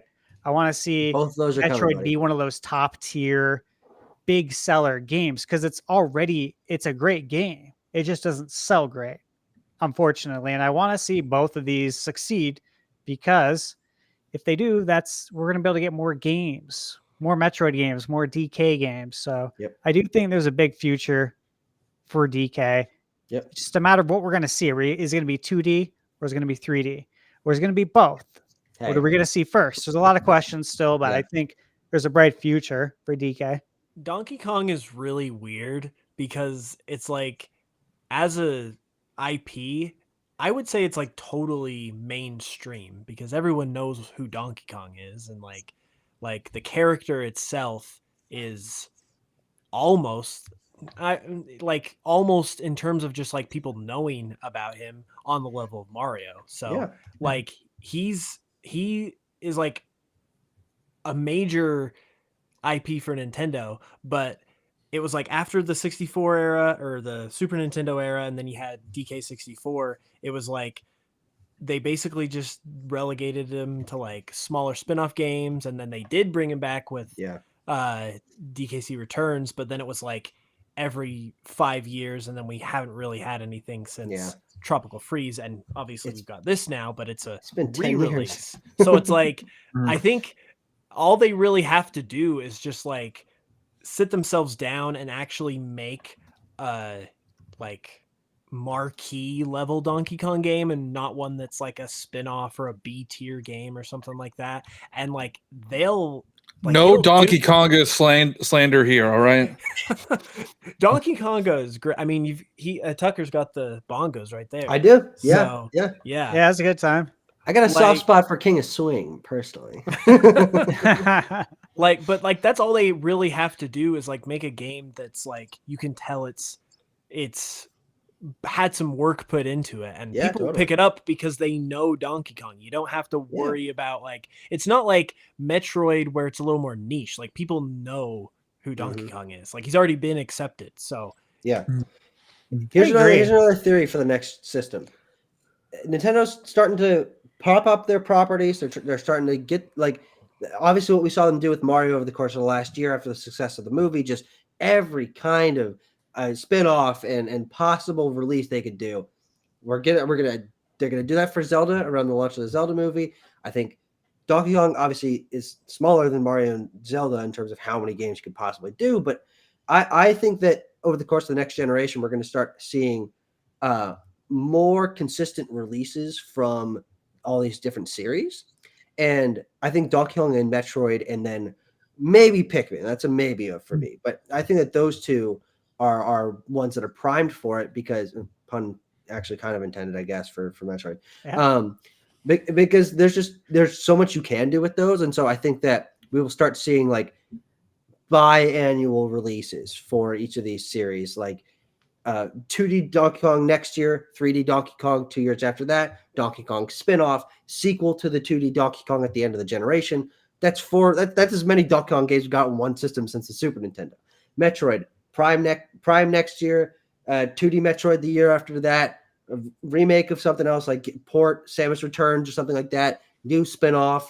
Like I really think that they're going to start clipping these things out and pulling in extra teams, as we've seen, like pulling in Forever and Tantalize. Like they're really starting to get extra teams working on them. Obviously, my theory about Platonic for DKC, I think they're just going to start bolstering their libraries for these games. And obviously, we've just seen over the course of Switch generation, like there aren't very many like bad quality Nintendo published Switch games, and I don't expect that to stop anytime soon. So I think we're going to be in a really great place come like middle of next generation, where it's like, hey, all these IP that people have been wanting to be supported and seen get a mainstream push and cross media support, like Zelda get a movie, Donkey Kong get a movie, Metroid get a show or whatever. Like I really think that they're gonna bolster basically everything they've got. Yeah, you bring up a good point. I think I mentioned something about one of the series. I think it was last week maybe, where I kind of am anticipating there to be a 2D Zelda and a 3D Zelda universe where I mean you don't have the same teams working on 2D and 3D, right?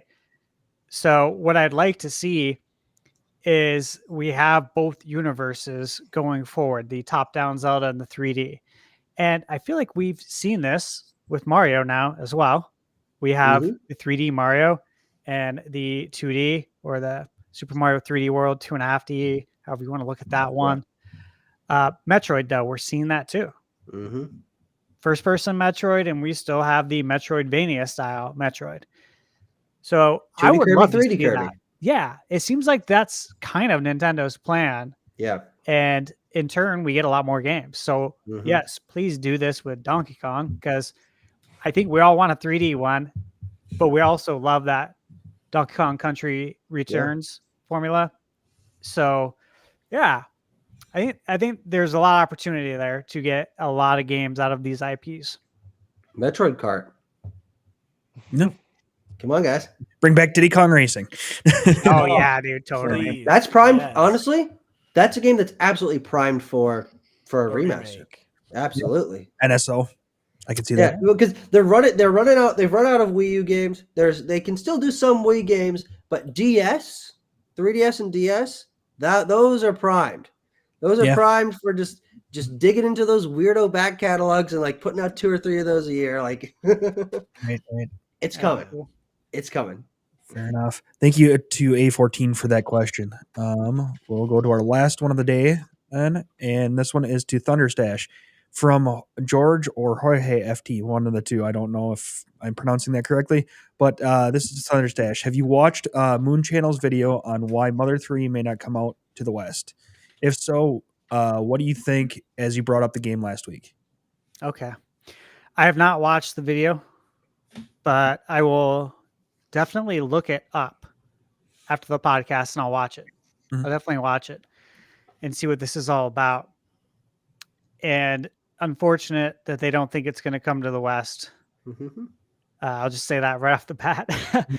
So what do you think as you brought up the game last? What do I think about Mother 3? Well, I remember reading a while back that maybe the reason why Nintendo wasn't going to bring it to the States was because of some of the material in the game and the translation and how some of these things wouldn't be appropriate for the American audience.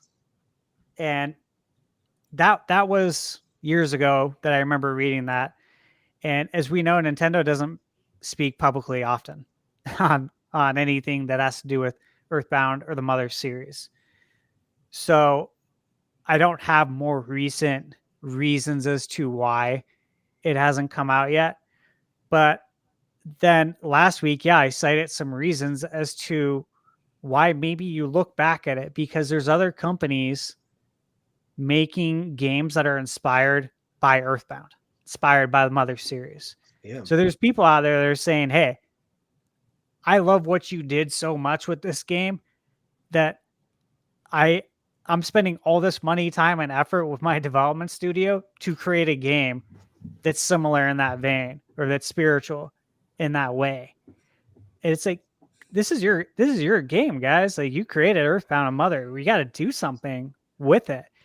You know, they got a fan translation out there for Mother 3. I own it on my GBA. I own an actual cart with the fan translation installed on it on cart. And it's like, why don't you pay this team that did it? I'm sure whatever you pay them would be greatly appreciated, because they did this as a passion project. They weren't looking to get money. If anything, they were looking to just not get shut down by Nintendo. That was it. So imagine that. Like, that would be such a great headline story. And it would look really good, honestly, for Nintendo. And it'd be great for the gaming community. Let's just say that. But I know they don't want to encourage that kind of thing. No company encourages that, like doing fans translations or ROM hacks or anything of that nature. They can never publicly encourage it.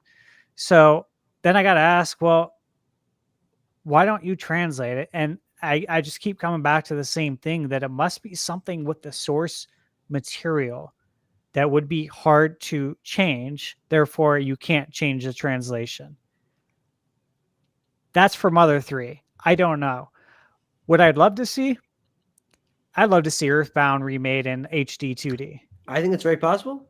Actually, here's my theory. All right, hear me out. I know this is not as good as HD 2D.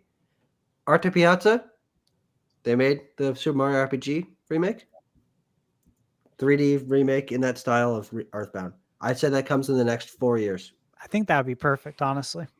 I do. What do you guys think? I think eventually we'll see something with Earthbound. I mean, they have, Earthbound on the SNES, and then they brought Earthbound Beginnings Yeah. back I think that was in the Wii U days. Yeah. Yep. So they still want Earthbound to be a thing. And when people are playing Smash, they're like, what's Ness? What's Lucas from, really? And if it is the thing, I have heard that it is because of material. If it is because of that, maybe they do a remake and just kind of skirt around it. Like, don't even address whatever's causing the issues. I don't know. I don't know anything really about Mother 3. I mean, I know one thing, but I doubt that that's why it's not.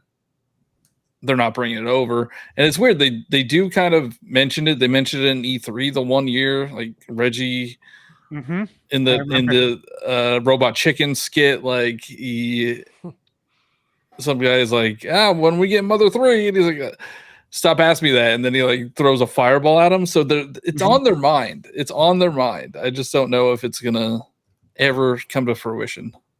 I agree with that too, John. I remember watching that E3. That whole skit was great, but just the fact that they acknowledged it got me excited. Like, I still felt like there was hope there for this series to move on. And this year is the 30th anniversary of Earthbound releasing in the US as well. And the fact that they brought Earthbound Beginnings over, which, as you guys know, is the original Mother game that was on the Famicom. So they brought that over. And when that came out too, I was like, okay, there's hope. Like, they're doing something with it. They didn't have to bring this over. So there's hope for Mother 3. And I thought it would be such a great NSO title to bring out. Like, people would be hyped about that. And you also mentioned it, John, that some people are playing Smash Brothers. And I agree with you. Like, think about like teenagers today playing Smash Brothers. Like, who's Ness? Right? Like, especially with that name. Ness, like, looks like NES. Like, why is a character named after the Nintendo? They might be thinking that, having no clue what it even is, how you pronounce it. I know it's spelled with 2 S's, but still, I gotta imagine they have no clue what this is all about. It's like, so why do you include him still in Smash? So I think they gotta do something there, man. There's a few dormant franchises I want to see. That's one of them. F-Zero. I mean, it's the same like with Smash. I mean, now I think people probably consider Ness more of a Smash Brothers character as opposed to a Earthbound character. And in the US, we've never seen Lucas in a game outside of Smash. It's Lucas is only in Mother 3.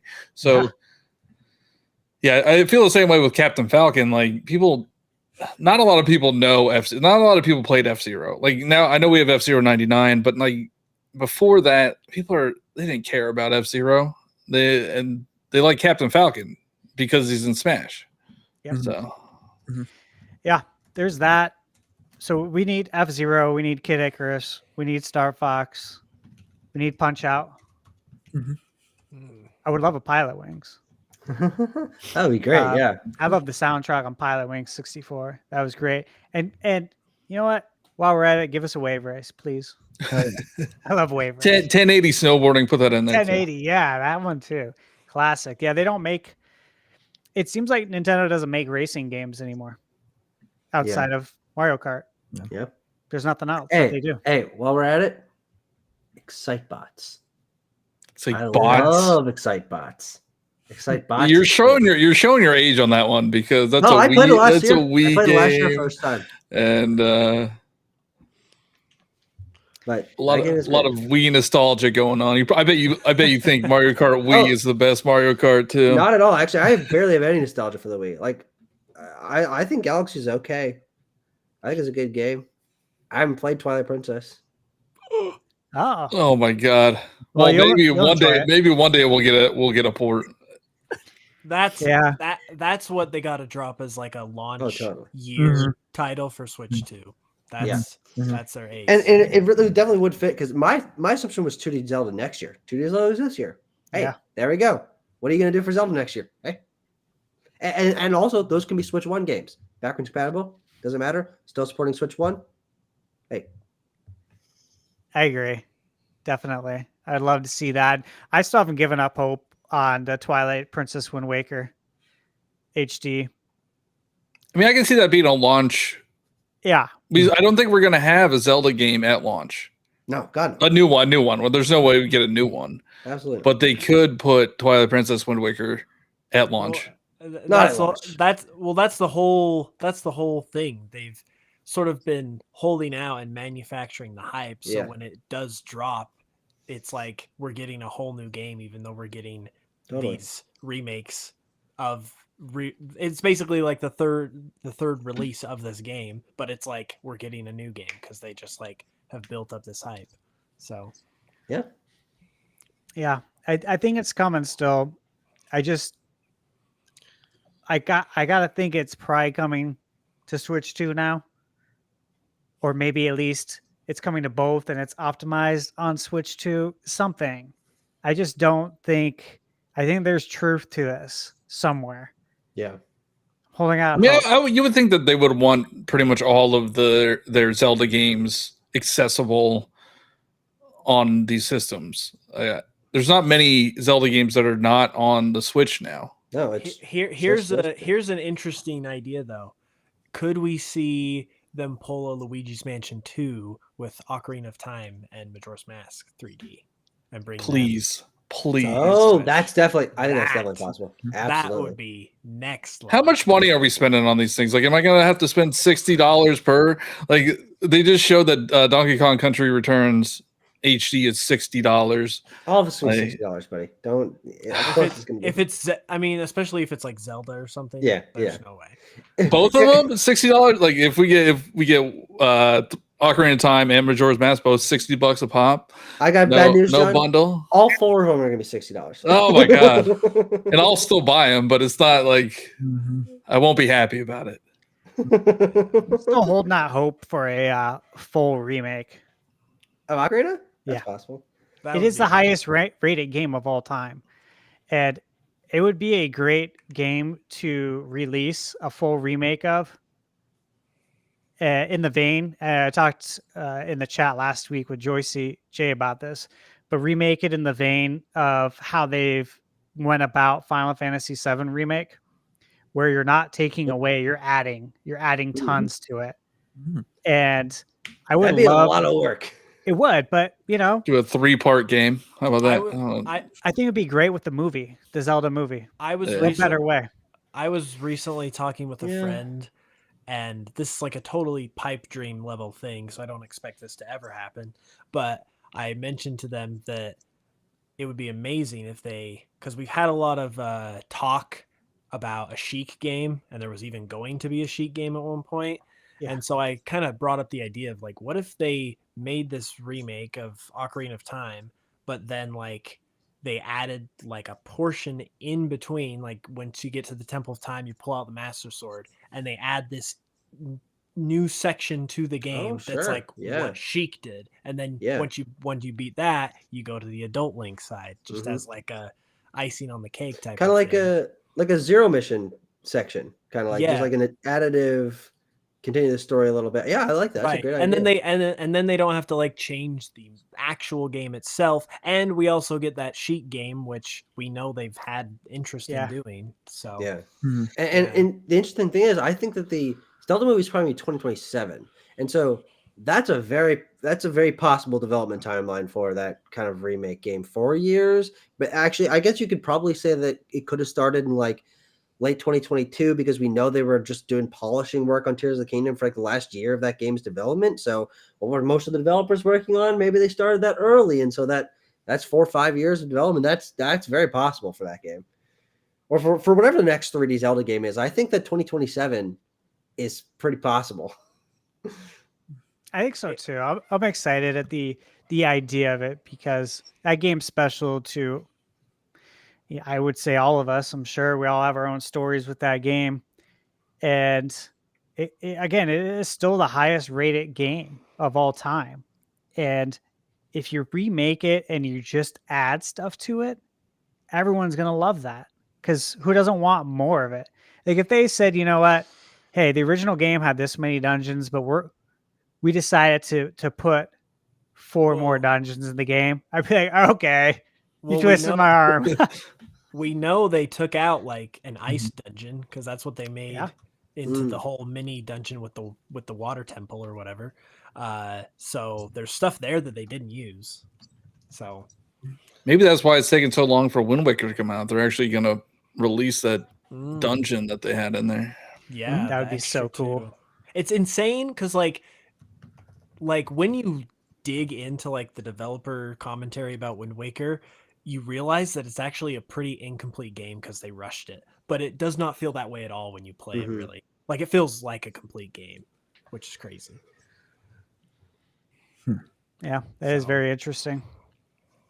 Yeah. I remember that. Would it have 4 dungeons? Was it 4 dungeons? And then It has 3. It basically has 5, I think, and then it has the Triforce race, and then you have Ganon's tower. So yeah, smallest, and not. I don't know about scale because the ocean is so vast in that game, but the least amount of dungeons of any Zelda game, right? Easily. Majora's Mask, I think, has 4, but other than that, I think that is probably true. Yeah, and Majora's had so So- many side quests, which Right. help fill in some of the game time there. Yeah, that'd be Right. interesting. I would love to see something like that happen. Yeah. So that was their last question. Anybody else got anything quick to add, or we want to go around the room and just introduce yourselves or reintroduce yourselves, plug something that you got going, and we'll sign off. Outroduce ourselves. Outroduce Outro- yourself. Yes. There you go. That's all There done. you go. Tucker, you want to start it? Yeah, sure. I like to keep it light. I like to throw in a little joke here and there. Keep people entertained. My name is Tucker Hazel. I have a YouTube channel called Backlog Banter, and I do believe that we got 1 or 2 subscribers while this was all going. So thank you very much, everyone, for Yes. that. Hey, I just refreshed it. It went up. It went up by 1. Let's go. Nice. I love video games. Obviously, I love talking about them. I love speculating. I've got a bunch of interesting projects in the works. I mentioned this last time I was on the show, but and this is something that will, I think, interest all of you, given how much Switch 2 talking we've been doing here.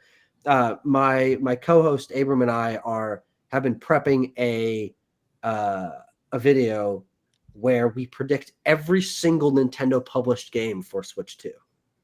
And when they're releasing and which teams are doing them and what kind of, like, we're going all out. This is going to be a big thing. I mean, we're just waiting till like that system has more concrete information, because it would suck to like plan it all out from like, okay, the system's going to be releasing in March and then it comes out in May and suddenly everything's like thrown off whack.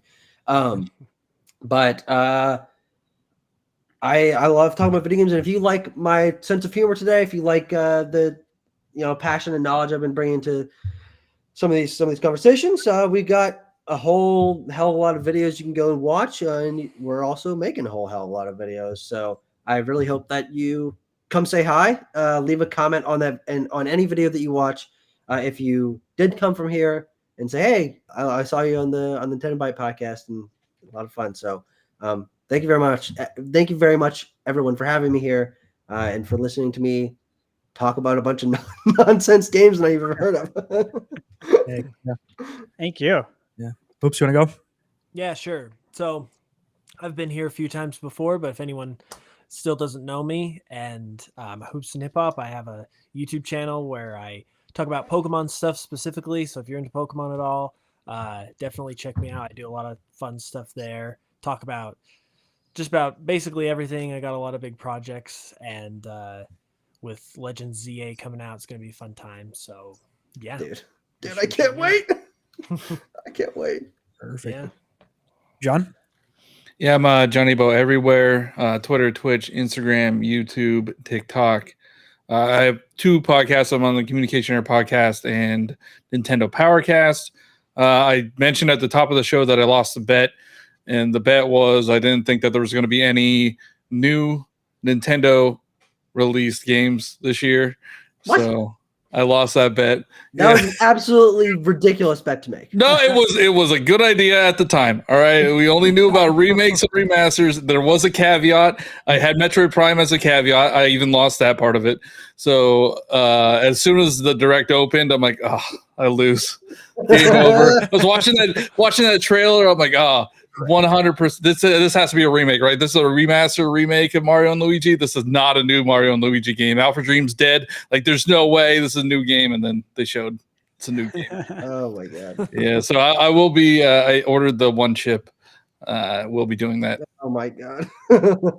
And then the last thing, I am going to too many games this weekend, and I'm worried that I will be by myself and alone. So if you're going to be at too many games and you see me there, just don't be afraid to say something. Are any of you going to PAX West? Because I'm going to PAX West this year. There's no Nintendo Live. If there was Nintendo Live, I probably would have went. But yeah, I was there last year. I went there. I played Mario. I was one of the first people that planned to play Mario Wonder. That was awesome. That's cool. Nice. Thunder Stash. Well, yeah, you guys can find me there at Thunder Stash Gaming. And as you'll notice, yes, I changed the name. It's no longer Thunder Steve 85 Gaming.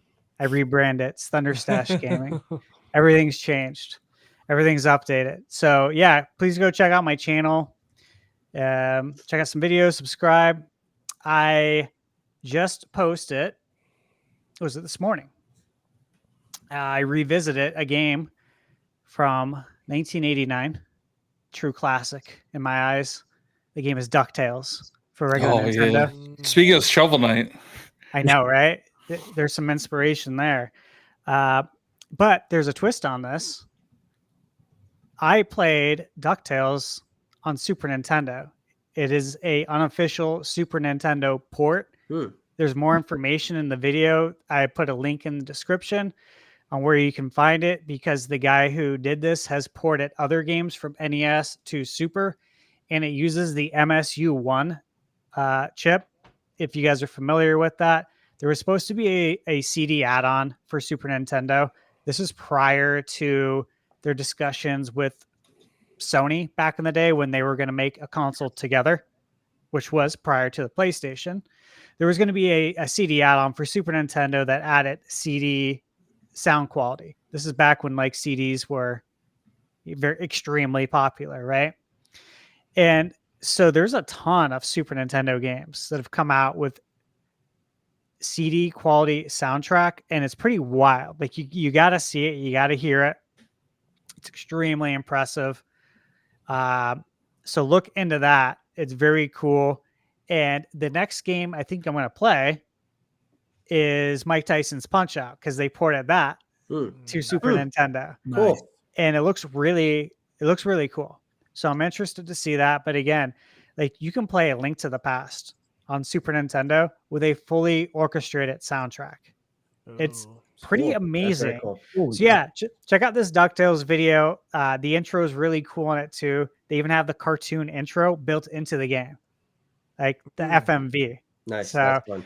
yeah, very cool stuff. But yeah, that's what I'm doing. I'm just going down memory lane, and then also trying to knock out some other games for review, some current games. I reviewed Paper Mario, 100% at that.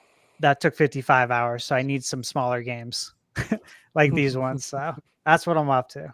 There you go. That's freaking awesome. Yeah. And last but not least, I am Eric Moore. You can find me here most weeks on the Nintenbyte Podcast, 8 p.m. on Wednesdays. With that, I think that's going to do it. So thanks everybody for watching, and